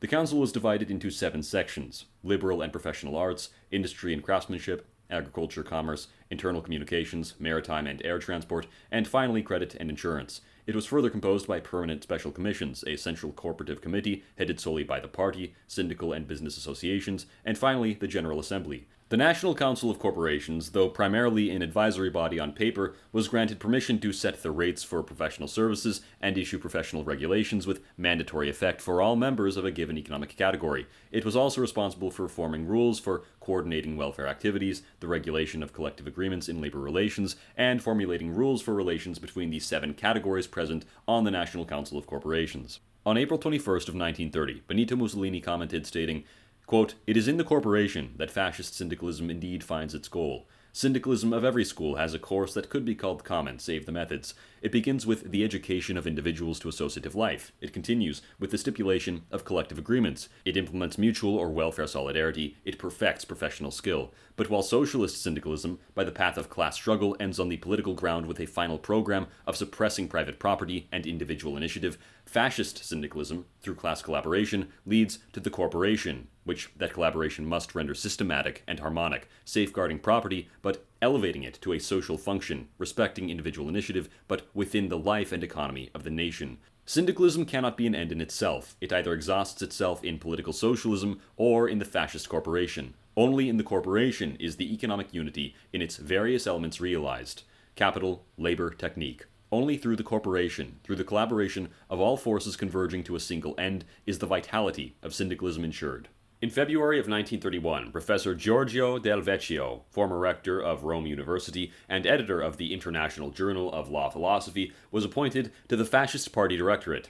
Del Vecchio had previously been among 6 Jews listed as founders of the Italian Fasces of Combat. According to The Evolution of Italian Fascist Antisemitism by Michael A. Ledeen, the all-time peak of the relationship between the fascist state and the Jewish Italian community came with the Rocco laws of 1930 to 1931. Back in 1922, Italian Jews were governed by a disorganized collage of statutes, some dating back to the times of the Inquisition. The Rocco laws, however, founded a national union of the Italian Jewish communities. In the words of Ledeen, these communities were entrusted with the religious matters in each zone, including liturgy and education. The communities were the only legally recognized Jewish organizations, and any Jew who did not wish to belong to a community was required to file a formal statement rejecting Judaism. Since all Jews were required to pay annual dues to the community, the legislation not only gave coherence to the national organization and the regional bodies, but also provided an economic base for their activities. Just as the leaders of the new trade unions were enthusiastic about the Vedoni Pact, seeing in it a significant expansion of their own power, the leaders of the Italian Jewish communities were enthusiastic about the Rocco laws. Indeed, in reading the Italian Jewish press of the period, the only critical voices one finds are those calling for even greater centralization of the communities, and for even greater control from the various rabbinates. Here, as in many other areas, Italian Jews were treated like other Italians, and their response was virtually the same. With the context of the unsatisfactory Lateran Treaty in the back of the Fascist Party's mind, Benito Mussolini turned his gaze back towards and against the Catholic Church. In his address of May 13th of 1929 to the Chamber of Deputies, the Duce signaled 2 flashpoints: Catholic action and the education of youth, that the regime would treat as matters of state prerogative. Mussolini insisted, "Another regime than ours, a demo-liberal regime, one of those we despise, may consider it useful to renounce the education of the younger generations. We do not. On this field we are unbending. The teaching must be ours. These children must be educated in our religious faith, but we need to supplement this education. We need to give these young people a sense of virility, of power, of conquest. Above all, we need to transmit our faith, our hopes." That assertion, that the state, not the families nor the church, would shape the conscience of the youth, exposed the regime's anti-clerical intent, which it had attempted to softball until then, the intent that religion was to be submitted to the fascist state. The Pope pushed back vigorously. Speaking to students at the College of Mondragone, the Pope claimed that education was the inalienable right of families and therefore of the Church as well. Mussolini replied in the Senate, stating, "Saying that education belongs to the families is to say something outside contemporary reality.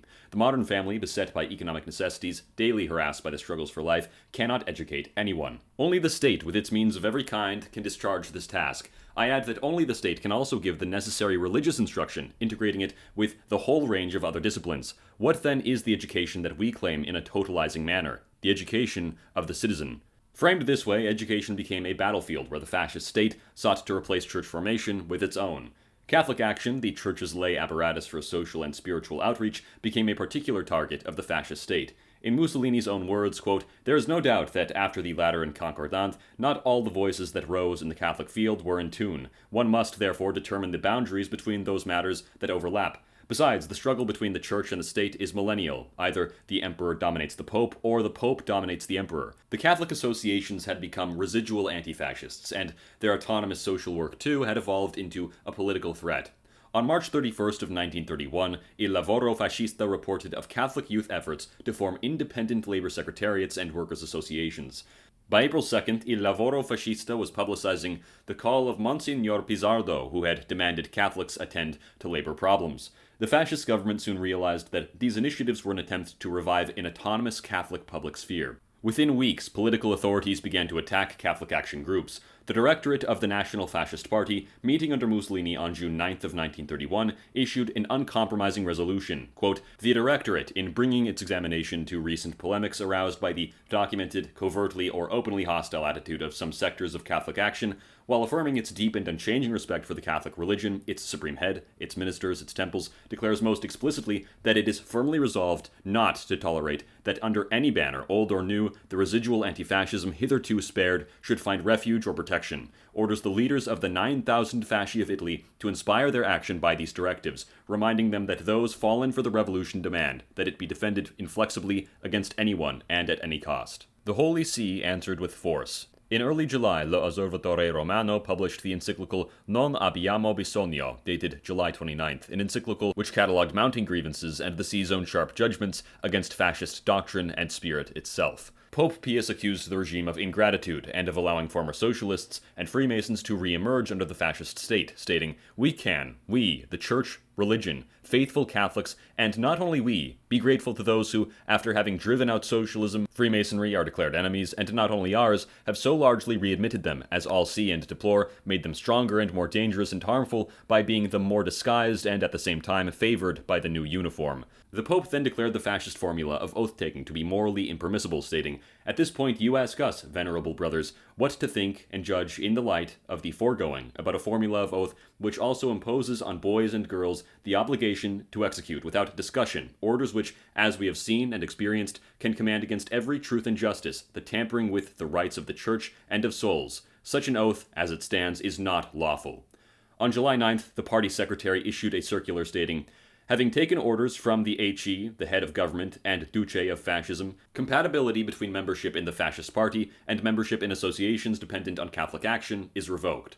A later National Fascist Party Directorate statement even labeled parts of the encyclical a veritable appeal to foreigners. The party's logic was clear. Catholic institutional autonomy needed to be curtailed, its youth formation suborned or suppressed, and any spaces for religious political action closed. Arsons and beatings against the attempted resurgence of Catholic ecclesiastical interference in politics were commonplace.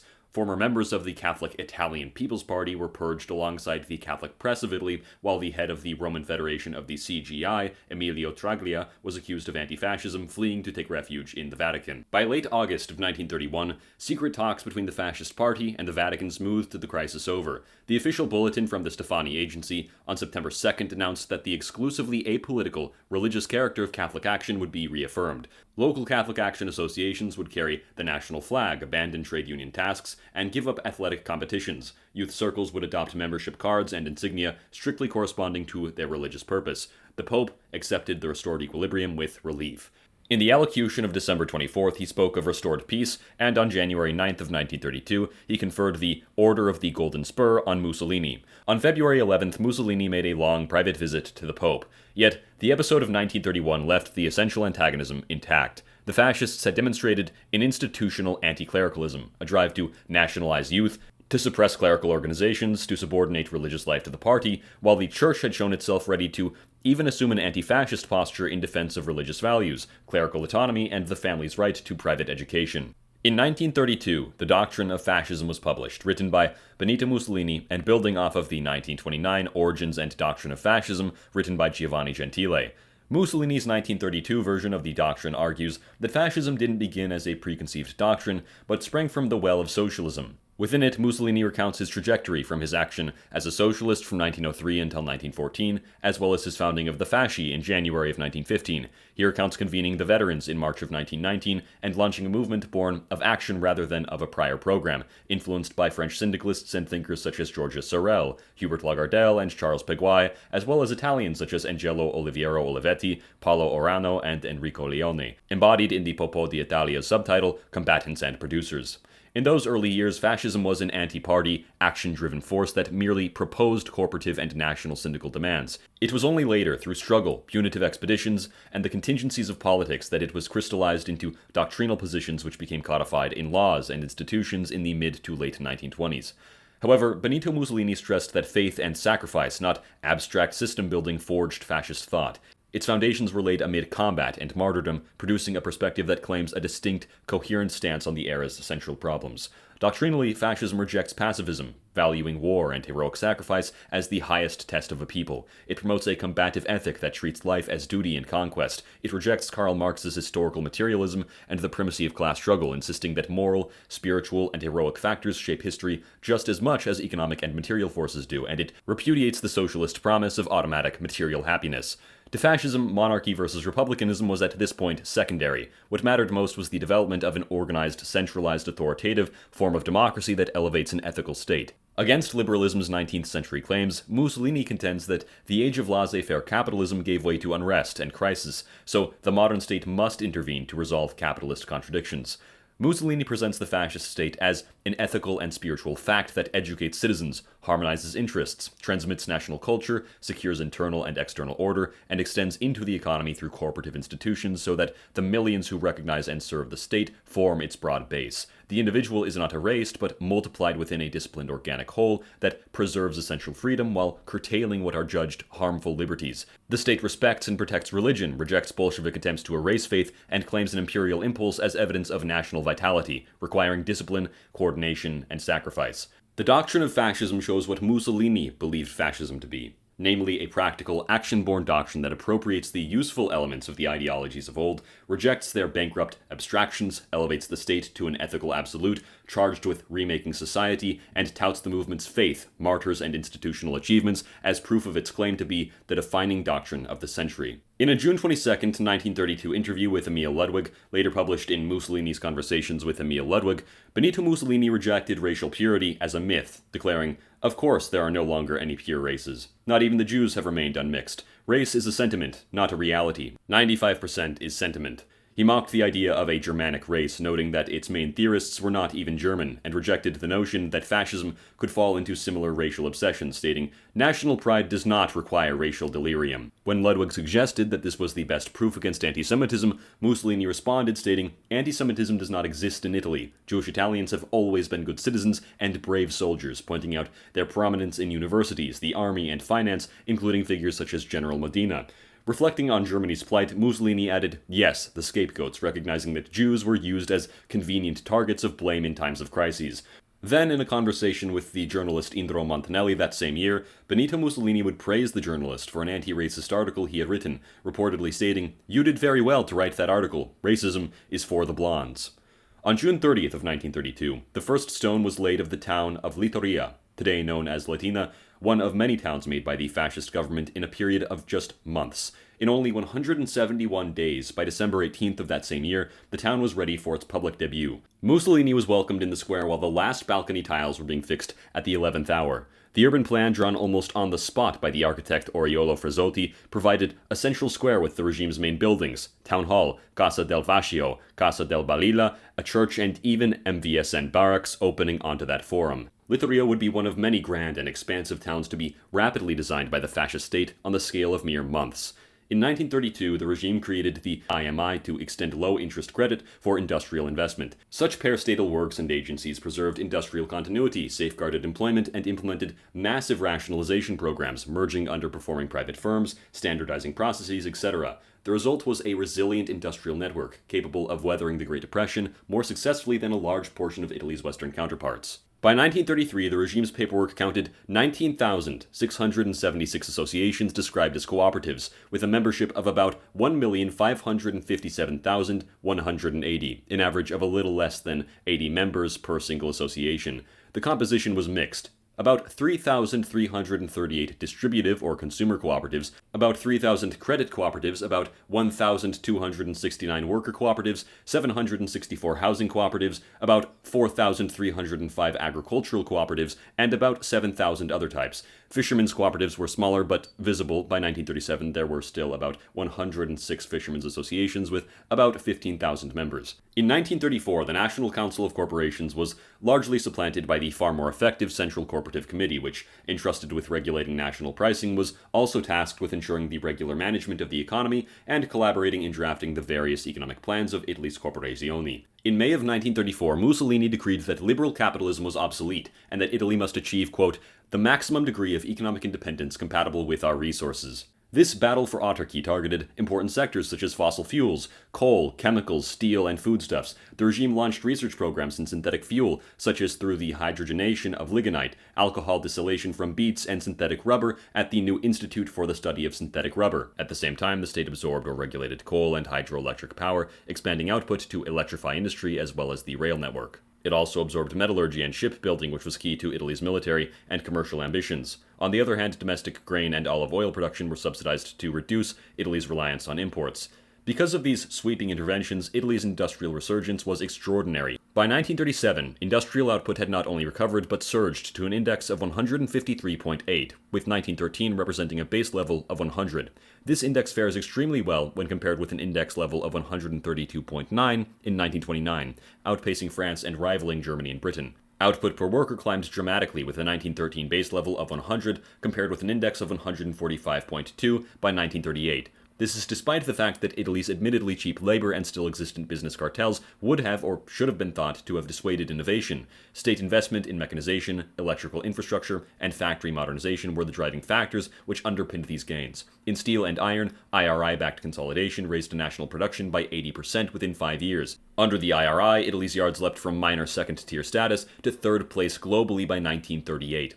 On top of this, in textiles and chemicals, state credit through the IMI financed modernization, managing to sustain output even throughout an era of shrinking world markets. Parallel to its industrial drive, the regime waged the enduring battle for grain, first launched in 1925 with renewed vigor. High protective tariffs, guaranteed floor prices, and intensive agronomic programs raised domestic wheat coverage from 30% of consumption in 1925 to 60% by 1939, dramatically reducing food imports and strengthening peasant incomes. Italy had become self-sufficient in grain production. Elsewhere, cotton output quadrupled between 1930 to 1939, and tobacco became Italy's top agricultural exporter, with all of these sectors together accounting for over 80% of visible exports.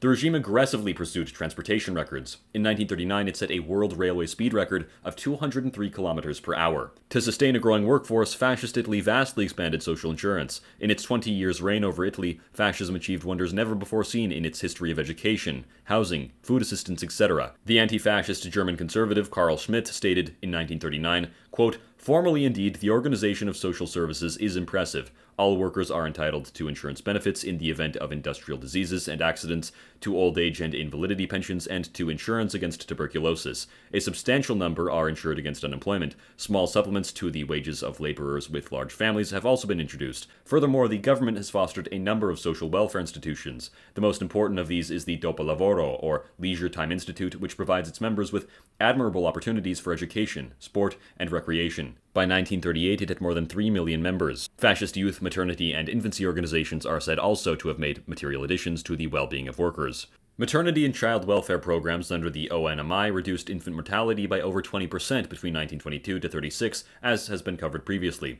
Compulsory insurance against illness and accidents through the INAM and the INAIL and the pension fund INPS covered millions of Italians. All of these programs invented back then really laid the groundwork for Italy's modern welfare state. On March 25th of 1934, the political elections took place in Italy once again, following rules and processes much the same as the ones which governed the elections of 1929. In the theoretical case of a no victory, the elections would have to be repeated with the admission of other lists. 99.85% voted yes, with less than 17,000 voting against the Nationalist. Worker syndicates nominated 32.7% of the delegates for the 1934 elections, while business nominated 32.9%, professionals and intellectuals nominated 17.6%, while the state, fascist party, and military men nominated 16.7% of delegates. The Grand Council allowed professionals and intellectuals to control 57.3% of the legislature, while the state, party, and military controlled a quarter. Labor and farming interests controlled 8.3%, while business controlled 8.8%. Years earlier, in 1923, the fascists had set the workweek at 48 hours. By 1934, the fascist government had agreed to lower the industrial workweek to 40 hours, a reduction which would be officially legally confirmed in 1937. In March of 1934, Mussolini, alongside fascist Austrian Chancellor Engelbert Dollfuss and the Hungarian Prime Minister Gyula Gombos, signed the Rome Protocols, a series of agreements aimed at preventing the influence of Nazi Germany from spreading to Austria, outlining mutual support for Austria's defense against Nazi Germany and Italy's political and military assistance in repressing the Austrian Nazi movement. In April of 1934, new legislation consolidated child labor regulations, set a minimum employment age at 14, restricted night work and maximum hours for children, and prescribed hazardous occupations. Separate laws codified protections for pregnant women and put limits on certain physically onerous tasks, as they were dubbed. Two laws, both in 1934 and later 1936, summarized protections for females under 21 regarding medical entry exams, and prohibited women from heavy work, such as mine labor.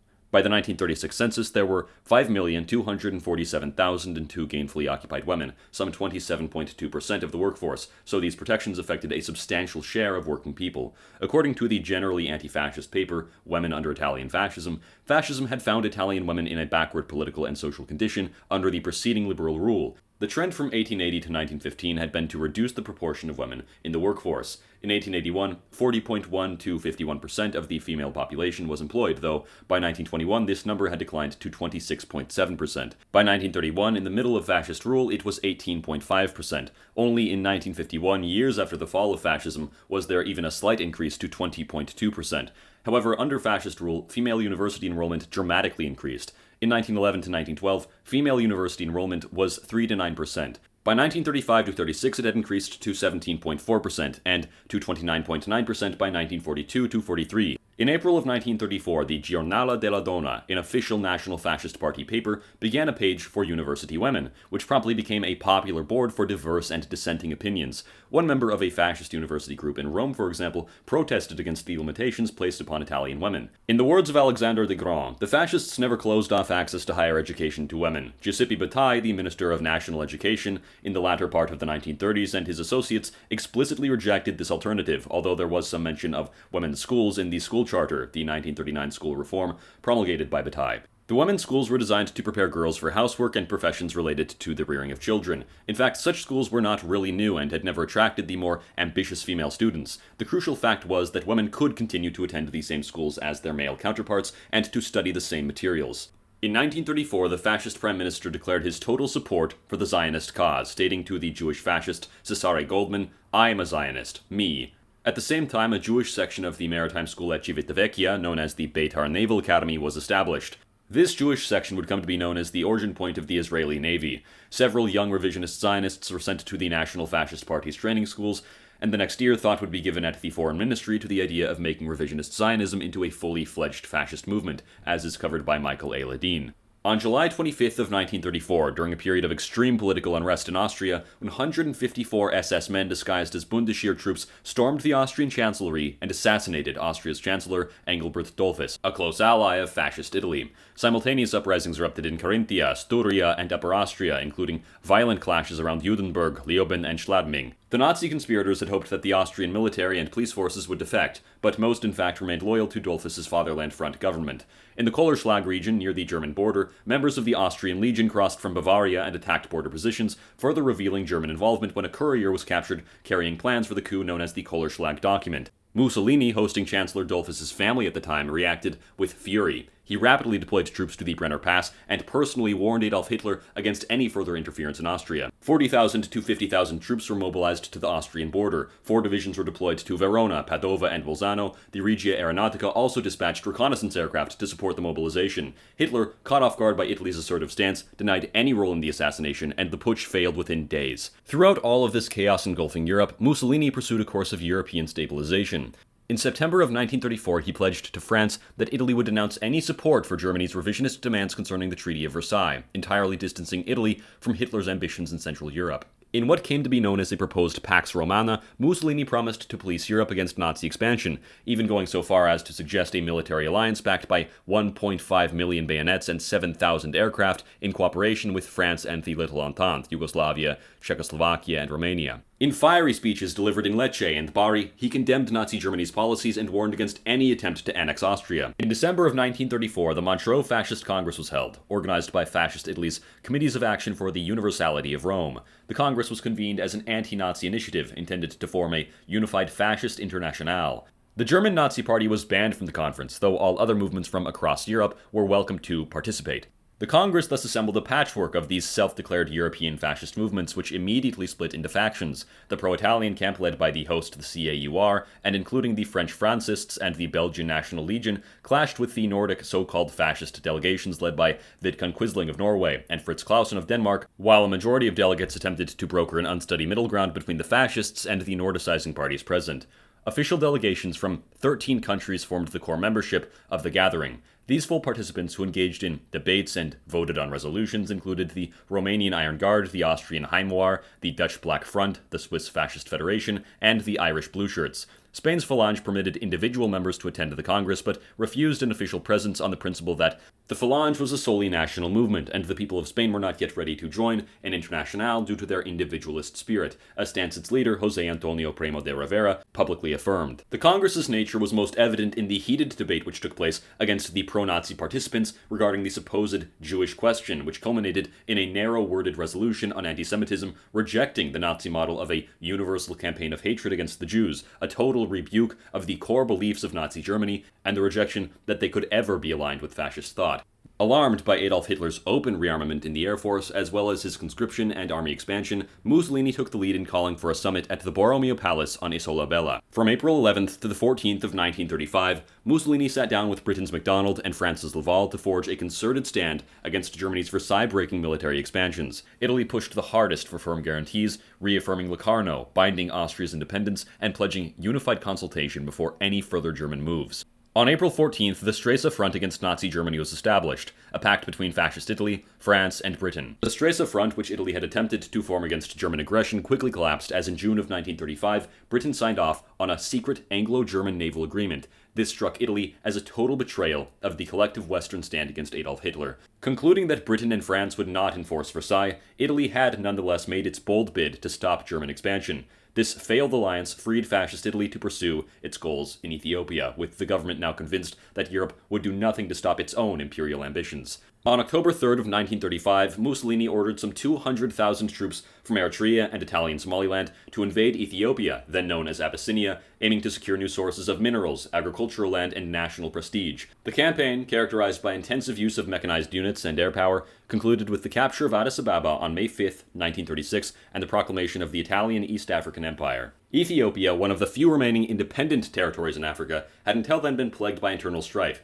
Regional warlords frequently ran slave raids against Italian territory, despite the fact that slavery had been denounced by the League of Nations. Haile Selassie's regime in Ethiopia tolerated slavery, taking no steps towards dismantling it. The Ethiopians, or Abyssinians as they were called, would use prohibited dum-dum bullets and conduct sporadic raids into Italian Somaliland.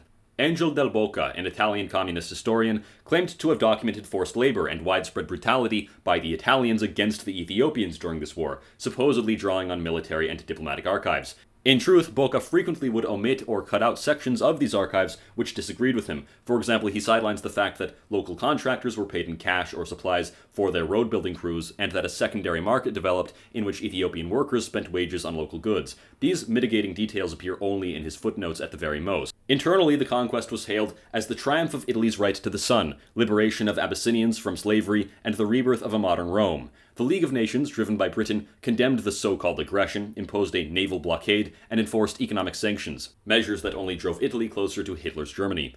During this time, Ethiopia's Addis Ababa was transformed from a village into a modern city. A network of sickness, maternity, old age, invalidity, survivors, and workmen's compensation schemes, which were put on a national statutory basis across the 1930s, culminated in a general social insurance decree on October 4th of 1935, the day after the invasion of Ethiopia. Further decrees until then through to 1941 broadened coverage as well. Contributions for these schemes were levied on employers and employees, and the benefits included medical care, cash sickness and maternity benefits, as well as the beginnings of pensions. Though condemned by the League of Nations, the conquest of Ethiopia delivered Italy oil rights around Lake Rudolph, expanded coffee plantations, and gave the kingdom access to the Red Sea, fostering domestic pride in Italy's first major imperial acquisition since the 19th century. Price controls in Italy were now organized under the Central Committee for Price Control in 1936, while by that time the IMI and IRI's ownership of large stock shares allowed the state significant sway over important industries. By 1936, the ONMI's network of clinics, nurseries, and mobile units served over 1 million beneficiaries. Fascist Italy pioneered in paid vacations, unemployment benefits, wage supplements, public housing, food assistance, and broad social insurances, in many respects more progressive than its contemporary liberal democracies. In the wake of the Abyssinian campaign, and with nobody left to turn to, Mussolini realigned Italy's foreign policy towards Germany. On October 25, 1936, he and Adolf Hitler proclaimed the Rome-Berlin axis, declaring that, quote, the world henceforth would rotate on this axis.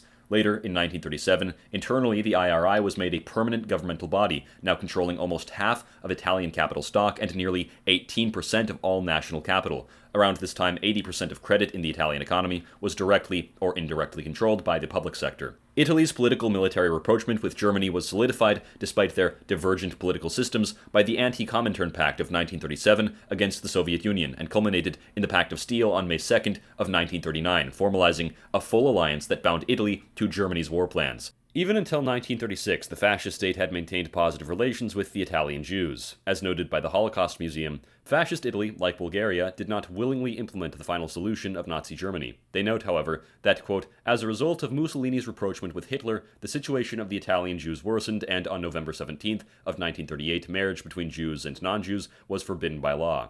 So began the dreadful racial laws of fascist Italy.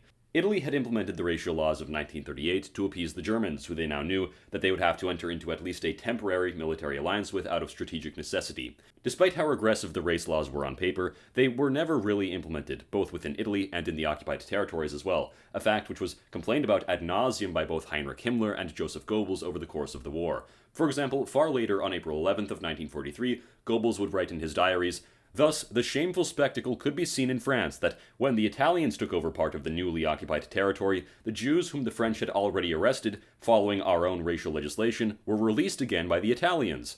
Despite the new laws, countless Jewish politicians continued in their posts. Adriano Diena, a Jewish senator, continued his term, as did Isaiah Levi. Another, Vito Volterra, continued his term until his death in 1940. The racial laws were so irrelevant that even in southern Italy after 1943, when the fascist regime was ousted and confined to the north, the racial laws continued to exist on paper for months under partisan rule. But why were the racial laws so minimal in their effect? Per the Declaration on Race voted in by the Grand Council of Fascism on October 6th of 1938, no Italian Jews except for teachers would be under these laws if they, A, were related to those who fought in the Libyan War, World War, Ethiopian War, or Spanish Civil War, B, were related to those who had been killed or injured for the fascist cause, C, were related to those enrolled in the fascist party between 1919 to 1922, or in the second half of 1924, D, were related to the legionaries who liberated the city of Fiume, E, belonged to families which had exceptional merits as determined by a designated commission. These exceptions had been pushed for by figures such as Luigi Federzoni, Emilio De Bono, Italo Balbo, and Giacomo Acerbo, with Federzoni raising various legal objections to the notion of discriminating against the Jews, while Acerbo brought forth both philosophical and constitutional arguments against such laws. De Bono and Balbo, however, simply sought to weaken the blows of these laws, recalling the important role which Jews had played in the fascist revolution. In the words of Claudio Gisegre, author of Italo Balbo, A Fascist Life, quote, he, Balbo, specifically urged broader exemptions for war veterans. According to some accounts, he proposed that soldiers who had been awarded the War Cross should be exempt. When Mussolini refused on the grounds that the award was too common, Balbo shot back, then if you were Jewish, you would not be exempt. According to the royal decree of November 17, 1938, known as Measures for the Defense of the Italian Race, if only one parent of an Italian citizen was Jewish, or they were not a religious Jew, as of the 16th anniversary of the fascist era, they would not be designated as Jews under the racial laws. Michele Sarfati's analysis of a 1938 census reveals that of the adult Italian Jewish population, approximately 26.9% were current or former members of the National Fascist Party. Jews made up between 0.2% to 0.217% of the total National Fascist Party membership, despite only composing 0.1% of the Italian population. Fascism had been extremely popular among Italian Jews up until this point. Though the Fascist Party believed that these laws were necessary to appease the Germans, who they had been unfortunately corralled into an alliance with by circumstance, the racial laws were incredibly unpopular among the people of Italy. And it's after this point that the people started slowly turning their opinion against Mussolini. The regime, as they correctly observed, was passing laws against a super minority that had done absolutely nothing to merit such discrimination. The Italian journalist Enzo Biaggi, in his work He Mussolini, would write, "Mussolini was a giant. I consider his political career a masterpiece. Had he not ventured into war alongside Hitler, he would have died haled in his bed. The Italian people were satisfied to be governed by him. A sincere consensus." Upon being protested against by one scholar regarding the racial laws, Mussolini replied, "I agree with you entirely. I don't believe a bit in the stupid anti-Semitic theory. I am carrying out my policy entirely for political reasons." After the racial laws, many fascists, such as Gabriele D'Annunzio and Italo Balbo, the head of Libya, entirely turned their backs against Mussolini. According to Italo Balbo, A Fascist Life, upon hearing of Mussolini's Manifesto of Race, which had been promulgated earlier in July of 1938, Italo Balbo commented during a royal visit in May, "I'm here in Africa, but I'm hearing certain news about the Jews. Certainly we're not going to imitate the Germans." The prior year, in October of 1937, Balbo had stated in Tripoli, "I do not differentiate between Catholic Italians and Jewish Italians. We are all Italians." He added that since his adolescence he had only ever known 3 sincere friends. He added, "And do you want to know who these friends were? Well, all 3 were Jews." Under Italo Balbo's rule in Libya, the nearly 30,000 Jewish Libyans were virtually undisturbed by Mussolini's racist policies. At Balbo's behest, female employees of cigarette factories, nurses in certain hospitals, and government interpreters were exempted from the racial laws within Libya. Again, as noted by the Holocaust Museum, quote, "Yet in spite of the discrimination against Italian Jews, the Italian government defied Nazi genocidal demands. The fascist regime did not deport more than 44,000 Jews living in Italy and in regions that came under Italian military occupation, parts of Yugoslavia, Greece, and southern France. Jews were protected from attempts to deport them." Italy's imperial ambitions found expression in Albania, long under the Italian sphere of influence. On April 7th of 1939, Italian forces landed in Albania with minimal opposition, swiftly overrunning the king's army. This action secured strategic ports on the Adriatic, the first actualization of Mussolini's vision for a Mediterranean empire. During these years, Italy also signed the Tripartite Pact, coordinated military exercises with Germany, and deepened its ties with Axis partners in Spain through intervention in the Civil War and Japan through the Anti-Comintern Pact. By 1939, Italy had assembled a web of alliances that positioned it as a junior partner to Germany, yet still capable of pursuing its own independent colonial ventures. At the same time, the members of the former Council of Corporations and corporatized Chamber of Deputies now sat as the representatives of the brand new Chamber of Fasci and Corporations, which permanently replaced the Chamber of Deputies. Due to the geopolitical state of the world, elections were cancelled this year and the representatives of the legislature would be merely appointed. Italy had replaced parliament with an assembly of 681 national councillors appointed from the syndical and business sectors. These representatives did not correspond to regions but to branches of the economy. The new chamber represented members of agriculture and food production, industry and manufacturing, services and professions, as well as infrastructure and utilities through 22 separate corporations in total. As Europe tipped into full-scale war, Fascist Italy mobilized its developmental apparatus for a continental conflict, only to encounter the limits of its self-reliance policy and the overextension of its imperial ambitions. In all of Italy's new territory by now, 4,000 kilometers of roads had been constructed, alongside electrical plants, irrigation systems, water supplies, and 4,000 small and medium-sized industrial plants. Italo Balbo was the most emphatic, persistent voice inside of the fascist state against dragging Italy into Germany's war. By November of 1939, he predicted a German defeat, stating, "I'll bet my head on it," and repeatedly warned that war would be a catastrophe for Germany, for fascism, and for Italy. To the last moment before Italy waged its involvement in 1940, Italo Balbo opposed Mussolini's advocacy for intervention. In mid-November of 1939, he told a friend of his, pointing to the lamps on Via Veneto, "You'll see us all hanging from those lampposts." As the decision loomed in late May of 1940, he repeated the image even more bitterly, stating to Agno Bignardi, "It's all over here because the madman wants to make war. As for the rest of you, there won't be enough lampposts in Piazza Venezia to hang you all." His words were indeed almost somewhat prophetic. Balbo tried every lever available short of replacing Mussolini himself. Publicly and privately, he denounced German overreach, including the attack on Poland and even the Molotov-Ribbentrop Pact. He met with the Pope and courted the king, and cultivated new political alliances with other leading fascists. He even explored the idea of going to Washington, D.C. to solicit FDR to put further pressure on the Duce. He collected soldiers' letters from Libya, read their complaints aloud to Mussolini to expose the weakness of the colonies, and begged for reinforcements and delay in involvement in the war. When Mussolini finally committed, informing Hitler that Italy would intervene and declare war on June 10th of 1940, Balbo was enraged. He accepted that Mussolini, quote, wants my life, and he'll have it. Balbo predicted a short, disastrous war and the costs that would follow. On June 10th of 1940, convinced that France's collapse was imminent, Italy declared war on France and Britain. Italy's Alpine armies launched the Battle of the Alps, while mechanized units advanced into North Africa and the East Mediterranean. Italy's state machinery shifted into a war economy. The IRI and IMI directed war production, focusing on steel, shipbuilding, and arms. Worker syndicates coordinated labor allocation, minimized strikes, and ensured factory discipline, while women's auxiliary services mobilized civilians in agriculture, public works, and civil defense. Despite these efforts, chronic material shortages, overstretched supply lines, and an undervalued lira strained the wartime economy. By 1940, a state scheme for family allowances covered all industry and farm workers. Weekly amounts for an industrial worker were explicitly legislated, and total projected outlays were large, estimated at 1.5 billion lira for 1940.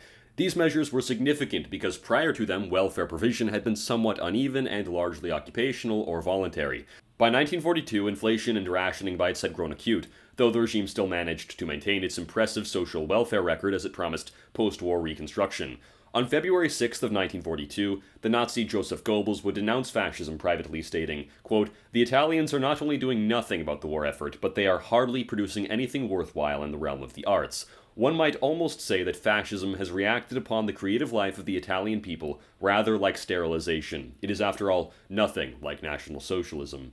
On December 13th, Goebbels would comment, the Italians are extremely lax in the treatment of Jews. They protect Italian Jews both in Tunis and in occupied France, and won't permit their being drafted for work or compelled to wear the Star of David. This shows once again that fascism does not really dare to get down to the fundamentals, but is very superficial about most important problems. April 18th of the following year, in 1943, he would lament, the emergence of fascism alone gave the friends of the Italian people a hope that the earlier period of weakness of the Italian nation might be overcome. That, however, is not at all the case. On July 26th of 1943, Goebbels aptly prophesied, I believe that, for the time being at least, the end of fascism has come. In a twisted turn of events, he would, within weeks, be proven right. The Allies' Sicily campaign between July 9th and August 17th of 1943 marked a turning point. The Allied landings shattered Italian defenses, prompting Italy's king and military leaders to turn against Mussolini's leadership. With many fascists on the verge of revolt against Mussolini, on July 25th, the Fascist Grand Council passed a motion of no confidence against the Prime Minister 19-8. The king ordered Mussolini's arrest, installing the anti-fascist Marshal Pietro Badoglio as the prime minister in a bid to save the self-serving monarchy and negotiate an end to the war. The king then assumed full command of the armed forces at the behest of the Fascist Grand Council. Mussolini was arrested at Villa Savoia, and a new government under Badoglio secretly negotiated an armistice with the Allies, signed September 3rd, 1943. Following his arrest, Mussolini considered his political activity finished. However, to his surprise, Hitler launched Operation Axe, invading, disarming, and occupying northern and central Italy. On September 12th of 1943, Nazi paratroopers led by Otto Skorzeny broke a captured Mussolini out of Gran Sasso. Transported under guard to Germany, Mussolini was humiliated and defeated. He expressed that he no longer had any interest in returning to power, though he held no feelings of vengeance towards the members of the Grand Council of Fascism, who had effectively ousted him from power. On September 15th, Mussolini met with Hitler, who demanded that Mussolini accept his plans for Italy, plans which included the death sentence for the fascist hierarchs who voted no confidence on July 25th. The Germans intended to kill all members of the Fascist Grand Council who had supported Mussolini's ousting.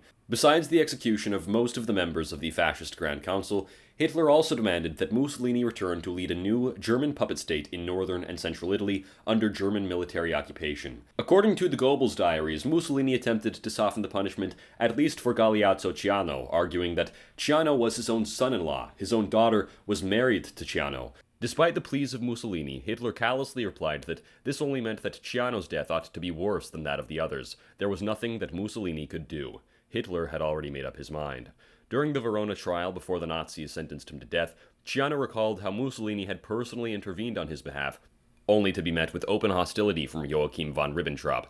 Even most of the fascists demanded Ciano's execution. On September 18th, Benito Mussolini announced via Radio Munich the creation of a new Republican fascist state, formalized on September 23rd by a council of ministers, following the total betrayal of the king. On October 8th of 1943, Benito Mussolini denounced the Germans to the greatest extent which he was allowed to, stating in a memorandum, "The German political authorities have appointed a fascist government for purely internal German political reasons. The German military authorities, and the General Staff in particular, with a narrow view of the situation, do not wish to give any possibility of development to such a government, and hinder its activity in all ways. Therefore, this government is a puppet government, and those who govern Italy are the German military authorities. These are, as is known and history teaches, devoid of psychological understanding and comprehension, and by their actions they dig an ever deeper abyss between the two peoples. It is in the common interest to bridge it, both a contingent interest, a secured hinterland for the German Mediterranean front, order, work, and tranquility for the Italians, and an interest for collaboration in a Europe of tomorrow." This memorandum included an appeal from Mussolini directly to Hitler, where he stated sharply, "It is up to the Führer to decide on this occasion whether the Italians may voluntarily contribute to the formation of a new Europe, or whether they shall forever be a hostile people." About a month later, Benito Mussolini stated to his personal secretary, Giovanni Dolfin, "It is perfectly useless for these people, the Germans, to persist in calling us allies. It would be preferable if they once and for all took off the mask and told us that we are a people and a territory occupied as all the others are." On October 16th of 1943, the Gestapo occupiers seized Rome's Jewish ghetto. Around 1,023 Jews were arrested that day. By 1945, only 16 of those 1,000 would survive. Through October to December of 1943, the SS rounded up Jews across Milan, Genoa, Florence, and elsewhere. The Adriatic zone saw detainees held at the rice mill of San Saba. Here, 1,122 Jews were deported to Auschwitz. 85 of these survived. Venice suffered roundups beginning in December of 1943. 205 Jews from Venice were deported. Only 8 survived. At this point, Mussolini regrettably confessed to Bruno Sampanato, "The racial manifesto could have been avoided. It dealt with the scientific abstruseness of a few teachers and journalists, a conscientious German essay translated into bad Italian. It is far from what I have said, written and signed on the subject. I suggest that you consult the old issues of Il Popolo d'Italia." The overall deportation of Jews from Italian territory, including Italian-held islands and areas, totaled about 8,000 to 8,600. USHMM records that about 90% of Jewish deportees were killed while in German internment. From northern transit camps, about 4,733 were sent to Auschwitz. Only 314 survived. Smaller transports returned very few. Despite this tragedy, most of Italy's 40,000 Jews were not deported, and as noted by the Holocaust Museum, most of Italy's Jews survived the Holocaust due to the fact that the Italian authorities obstructed the Nazi program of deportation and genocide. At this point, it was clear that the Vatican, the Italian puppet government, and big business clearly knew exactly what was happening. The fascists now knew what they had almost certainly been oblivious to in the years prior, that there was indeed a genocide being conducted by the Germans. They had likely been aware of this only since summer of 1942. As Michele Sarfatti states, "They may not have known about Auschwitz, but they did know about mass killings." On November 14th of 1943, a document known as the Verona Manifesto was approved at the Congress of Verona as the founding program of the Italian Social Republic. Drafted largely under the influence of Nicola Bambacci, once a founder of the Italian Communist Party, and now Mussolini's personal advisor, the manifesto drew not merely on Bambacci's own ideals, but also on anarchist, Fabian socialist, and Catholic distributist theories, intending to outline a socialist nation free from the exploitation of capitalism and the centralism of Bolshevism. While affirming an anti-Semitic and pro-German platform, as required by the German military authorities, the Social Republic proclaimed the abolition of the monarchy and placed labor at the center of the state, which cast itself as both the guarantor of individual property and as a regulator against exploitation in the name of collective welfare. The manifesto's most influential provisions came under the doctrine of socialization, which proposed a sweeping restructuring of the economy. Article 12 laid out the principle of co-property, mandating that workers and technicians alongside state representatives would participate in enterprise management through elected councils. Rather than nationalization, this would establish a shared workplace governance, an equitable system where profits would be distributed among labor, capital, and the state. The manifesto's land reform program affirmed this vision with proposals for redistributing uncultivated land to laborers, smallholders, and co-ops, tying land ownership directly to productive use. Social guarantees reinforced this framework, with the Social Republic implementing a right to housing through a national authority dedicated to worker homes, mandatory union membership within a new General Confederation of Labor, price controls, minimum wages, and harsh penalties for profiteering. Judicial independence and limits on arbitrary detention were also promised alongside popular elections within both party and state institutions. Other than the manifesto, the fascists present at the Verona Congress demanded the death penalty for those members of the Grand Council who voted against Mussolini. They even lambasted Mussolini himself, accusing him of procrastination, as well as attempting to save the defendants who they believed required the death sentence. The regime's name was fixed as the Italian Social Republic, or the RSI, on December 1st of 1943. Though proclaimed sovereign, the RSI functioned in reality under German military occupation, never achieving genuine sovereignty. Its capital was Salo on Lake Garda, where its ministries, press agencies, and military headquarters clustered together. Some provinces designated as operation zones fell under not Italian but direct German civil administration as well. All policy and all governmental actions in the country required the approval of the Reich. The RSI was indeed merely a German puppet state, with Mussolini propped back up as its puppet head. A draft constitution of the RSI, authored by Education Minister Carlo Alberto Baggini, was produced and attached to the RSI's Council of Ministers meeting on December 16th of 1943. The draft envisioned a sovereign presidential republic with the Duce as the head of state, elected by a constituent assembly. Legislative and executive functions would be shared between the Duce, the head of government headed by a prime minister answerable only to the Duce, and a chamber of representatives of labor. Two chambers were foreseen. First, a larger constituent assembly, partly institutional, partly elected to represent labor and social organizations, and a smaller, directly elected Chamber of Representatives of Labor, whose members would be chosen by workers and worker equivalents aged 18+, while electoral candidates needed to be over 25 and with no criminal record. Private property would remain formally intact, while enterprise management would be largely collective via management councils, with profit redistribution to employees and state acquisition powers for strategic industries. Although the entire constitutional project remained largely theoretical and unimplemented, some of the Constitution's principles anticipated later elements found in the Constitution of post-war Italy. The death sentence pegged to the former fascist Grand Council was carried out on January 11th of 1944 by firing squad. Of the 19 members of the fascist Grand Council, only 6 were present. The rest had managed to avoid trial. Tullio Cinnetti's sentence was commuted to 30 years in prison, while Galeazzo Ciano, Emilio De Bono, Luciano Gottardi, Giovanni Marinelli, and Carlo Pereschi were shot in the back. On February 12th of 1944, the RSI enacted Legislative Decree No. 375 on the socialization of enterprises, comprising 46 articles. It applied to private companies with 1 million or more lira in capital or 100 or more employees. Private corporations would be governed by an assembly with worker-elected representatives, a management council mixing managers and workers, a board of auditors or inspectors ensuring financial compliance, as well as the head of the enterprise elected by the assembly or appointed in the case of public firms. While heads of enterprises were to be either appointed or elected, directors were made accountable to the state for production, and in key sectors the state was to be given partial equity if it did not pursue outright nationalization. An institute for management and financing was to be founded to guide production, while profit sharing was mandatory. The decree's enactment, however, was thwarted by German occupiers wary of disrupting war production, as well as boycotts by Italian industrialists. Strikes became prominent starting in May of 1944, as the people demanded an end to the war, and would accept anybody who could accomplish this end. Despite the unfortunate facts on the ground, the fascist state found itself experiencing a reinvigorated spirit and overall attitude during this period. On June 30th of 1944, the Black Brigades were founded, a new fascist paramilitary which, over the course of a year, was able to accumulate well over 110,000 volunteers. Giovanni Gentile, the philosopher of fascism and former Minister of Education, had not been alarmed by the fall of Mussolini in 1943. To him, it was simply a change in government. By March of the following year, Gentile had retired to the Tuscan countryside to write, finishing with what he considered his magnum opus, his work Genesis and Structure of Society. Showing the manuscript to an anti-fascist friend of his, he joked, stating, "Your friends can kill me now if they want. My work in life is finished."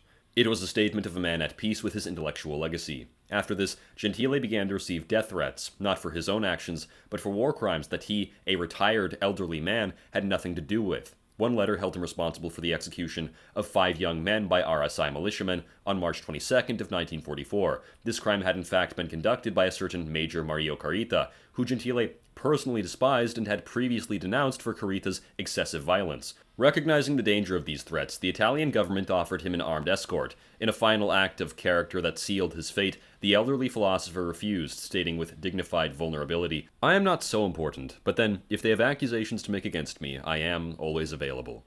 This refusal was the fateful decision of a truly innocent man, unable to comprehend the mortal hatred he faced. On April 15th, at 1:30 p.m., as Gentile's car approached his villa in Florence, a partisan commando lay in wait. Two communists, Bruno Fanciulacci and Giuseppe Martini, approached the car, hiding their weapons under books to appear as though they were students coming to see their beloved professor. Trusting and curious, Giovanni Gentile, a teacher who had always engaged with his students, rolled down his window to listen to them. He was met not with questions, but with the bullets of Fanciulacci's revolver. Struck directly in the heart, he died shortly thereafter. The partisans fled the scene on bicycles. The philosopher was dead, murdered by the Communist Party, which proudly claimed the execution. The broader Tuscan Committee of National Liberation, however, disapproved. Even within the anti-fascist front, many saw it as a profound moral error, the murder of a great Italian mind. The Italian partisan Enrique Sagnoletti denounced Gentile's murder, stating, "He was not a spy or an informer. He always attempted to individually help as many anti-fascists as he could, whatever party they were. Among his students, the majority was against him politically. There are some in almost all political parties. This shows that the cultural influence he exercised was not contrary to freedom." Back in the RSI, it was clear now even to the fascist government that the state was no longer run by the people but by the German imperialists who had seized upon a once proud nation and contorted it into a mere military outpost from which to loot, murder, and steal. RSI Finance Minister Pellegrini confronted the aftermath of the SS raid on the Bank of Italy's gold reserves and the introduction of German occupation marks. A monetary agreement on October 25th of 1943 invalidated these German marks, stabilizing the lira. Milan's Parini loan on April 2nd of 1944 raised 1.56 billion lira in public subscriptions, shoring up municipal finances. Pellegrini's article L'Oro di Salo revealed that RSI expenditures had reached 359.6 billion lira against 50.4 billion in ordinary revenues. The Republic was running a net deficit of 309.2 billion lira. Of that, 170.6 billion lira in ordinary contributions and 189 billion in war contributions were owed to the Reich. Extraordinary operations generated 380.5 billion total receipts, yielding a 20.9 billion lira surplus. Without repeated money printing and forced loans which caused galloping inflation, the Republic would have collapsed entirely. Throughout its existence, the RSI remained ostracized and unrecognized by nations such as Finland, Vichy France, and the Vatican, though it retained unofficial ties with Argentina, Portugal, Spain, and Switzerland. Though claiming 500,000 to 800,000 armed personnel, RSI forces were relegated by German occupation to anti-partisan operations, coastal guards, and minor fronts. Divisions like Monterosa and Littorio saw limited action in France and Garfagnana. Strategic command as well as Italy's industrial output remained firmly and completely under German control as Germany annexed Alpenvorland and the Adriatic littoral from the RSI, further eroding its territorial autonomy as Reich commissioners and Wehrmacht commanders imposed martial law. Over the course of the RSI's existence, the Germans systematically looted the nation, committing massacres against women and children, looting entire localities of their gold reserves, as well as the extraction of raw materials and industrial machinery from Italy to Germany. In January of 1945, mere months before the fall of the Social Republic, the Council of Ministers would release a document stating, "The Ministry of the Interior must call attention to the absolutely independent actions of the various German police forces with respect to Italian citizens. The Italian authorities are systematically ignored. They are not even informed of measures adopted and of arrests carried out. It is humiliating that the head of the Republic is unable to answer families who ask after 12 months from the arrest what has happened to the arrested person." Benito Mussolini himself, for the entire time that he was present in the RSI, was watched by a large SS escort, an escort which personally filtered all of his visitors. On April 20th of 1945, as Anglo-American forces broke through the Gothic Line and advanced rapidly northward, German General Heinrich von Vietinghoff ordered a total retreat of the German forces, stripping the fascist state of its most important defenses in northern Italy. A few days later, on April 25th of 1945, Benito Mussolini met with Cardinal Ildefonso Schuster, who was up until that point attempting to mediate a surrender of the fascist forces with the Committee of National Liberation for Upper Italy, also known as the CLNAI, as Mussolini hoped to avoid any further bloodshed. However, the Nazi SS under General Wolf had already informed the Cardinal that they would no longer oversee the protection or evacuation of Benito Mussolini, as they had already, even unbeknownst to Hitler, cut secret talks known as Operation Sunrise with the Allies and others close to the Italian resistance for a surrender. Once Mussolini heard of this news from Cardinal Schuster, he immediately abandoned Milan and fled toward Switzerland, having dissolved the government of the RSI, releasing its soldiers from their oaths, and plunging the fascist administration into disarray. On April 27th, during an inspection of a German column at Dongo, partisans recognized and disarmed Benito Mussolini as he was attempting to flee the country. He was taken into custody by the partisan Urbano Lazzaro and brought to the town offices, where his bag was seized. More than 50 Italians traveling with him, including senior Republican officials traveling with their families, were also arrested. News of the arrest quickly reached Milan and the CLNAI. Already inclined to harsh justice, the committee resolved to act quickly rather than hand Mussolini to the Allies. To avoid rescue attempts by fascists or seizure by Allied forces, Mussolini was then moved that evening to the Guardia di Finanza barracks at Germasino, then later, in the small hours of April 28th, to the Di Maria family home at Bonzanigo. Already exhausted at his arrest, Mussolini gradually grew calmer as time went on, speaking with his guards about politics and the war. Before sleep, Brigadier General Giorgio Buffelli approached him, later recounting, "I wait until, while walking, he comes almost close to me. I take the pen in my hand, I tear off half a sheet of protocol paper, and when he passes by I say to him, 'Would you mind writing 2 lines?' He becomes almost surly and then replies, 'What is this, an interrogation report?' I reassure him, 'No, I have no orders about this, and I would be careful about that. It is only a statement to show that we of the 52nd Garibaldina Brigade have stopped you.' What, you make a boast of it?" I don't know how to answer him, also because I see that the act of writing annoys him greatly. "You know, it would be regrettable to hear tomorrow that maybe we stopped you in Chiavenna, Merano, and thus give the history things that are not true, if you want to do it."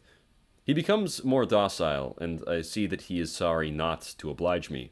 "All right," he says, "but only as a historical keepsake." "Fine," I answer. "What should I write?" he asks. "Write this," and he writes, "The 52nd Garibaldina Brigade captured me today, Friday, April 27th, in the square of Dongo." Then I add, "Now say the treatment you received from us," and he adds on his own initiative, "The treatment during and after the capture was correct." Then he signs it and hands it to me. I take the little sheet, fold it, thank him, and put it in my pocket. In the afternoon of April 28th, a partisan party set out from Milan. Arriving at Bonzanigo, the prisoners, Mussolini and his mistress, Cloretta Petacci among them, were driven to a narrow lane in Giulino in front of Villa Belmonte. Mussolini, pushed towards the gate by the partisan troops, was told he was to be judged in the name of the Italian people. Benito Mussolini was soon to be executed, a decision which had been declared as a necessary punishment by the CNLAI. The initial 2 submachine guns which they intended to use jammed. After they both failed, Michele Moretti grabbed another gun and aimed at Mussolini. At the last moment, the quiet and defeated Duce straightened up, and widening his eyes, opening the collar of his overcoat, he exclaimed, "Aim at the heart." Moretti fired a burst that struck Mussolini as well as his mistress Cloretta Petacci, who clung to him. A final coup de grace was given to Mussolini via one last shot to his body, straight to the heart. The time recorded was about 4:10 p.m. on April 28, 1945. The next night, the bodies were taken to Milan and, in the pre-dawn of April 29th, left in the Piazzale Loreto. By morning, a crowd had gathered. The corpses were trampled, mutilated, and jeered at. Photographs and films show Mussolini and Cloretta Petacci displayed together, Petacci's skirt initially held by a pin, then by a belt. Some corpses, including Mussolini's and Petacci's, were hung by their feet from a gas station canopy. One woman even fired into Mussolini's corpse. That same morning, Achille Starace, a former secretary of the National Fascist Party, had just left his home in a tracksuit to begin his morning exercises. Starace had not held his position since 1939, and for years now had left his life as a politician behind him. While on his morning jog, Starace was addressed by the partisans, who yelled, "Starace, where are you going?" Starace placidly replied, "I am going to get coffee." The partisans immediately, in a summary trial, sentenced Starace to death by firing squad. He was dragged onto an open truck which toured the city as he was showered with insults, spat upon and pelted with stones and shit. From there he was taken to the Piazzale Loreto, where the bodies of Mussolini, Petacci, and other hierarchs still hanged from a service station. He shouted, "Hurry up," instead of beating and insulting a man you are about to shoot. He gave the Roman salute, exclaiming, "Long live the Duce, long live the king," before being shot in the back, standing between the corpses of Mussolini and Petacci.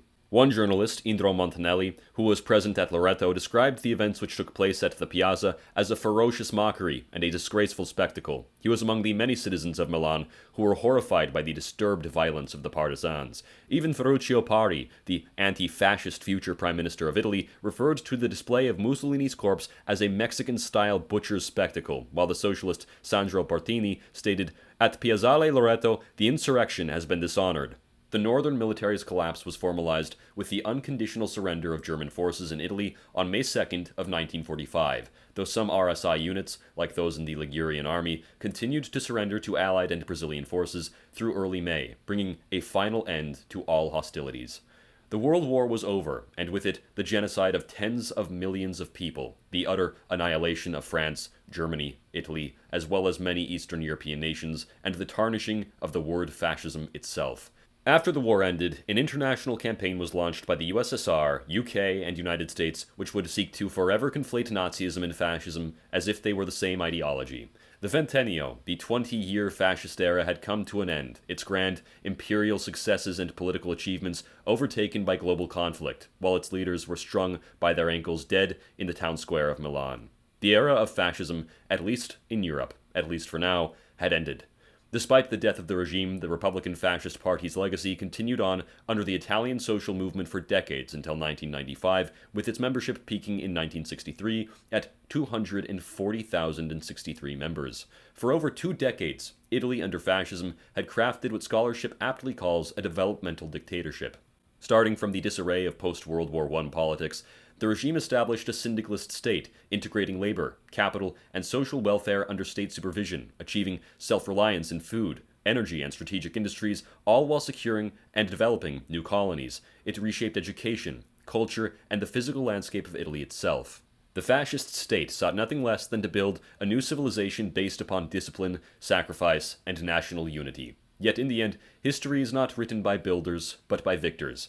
In 1945, the collapse of Italy's wartime apparatus brought the regime to its knees, its legacy drowned beneath the rubble of bombardment, betrayal, and occupation. The spectacle of Mussolini's hanged corpse became the symbol of the death of fascism. In the meanwhile, the victors cast its 2 decades of rule as nothing more than tyranny and folly. But behind that blackened image lay a different reality, of a regime that had lifted millions from poverty, crushed illiteracy, reduced infant mortality, and given Italians a sense of national pride unmatched in their modern history. Thus, the fascist revolution perished not because it failed to transform Italy, but because it dared too greatly, and in daring made itself an enemy of powers far stronger than itself. Its name is today a byword for tyranny and despotism, yet the achievements it wrought, the order it imposed, and the faith it inspired in its people remains, even amongst its critics, undeniable. Whether one condemns it or seeks to understand it, fascism stands as a reminder that history is rarely as simple as one has been told, and that what was once born from the chaos of a broken Italy remains, even in defeat, the most daring political experiment of the 20th century.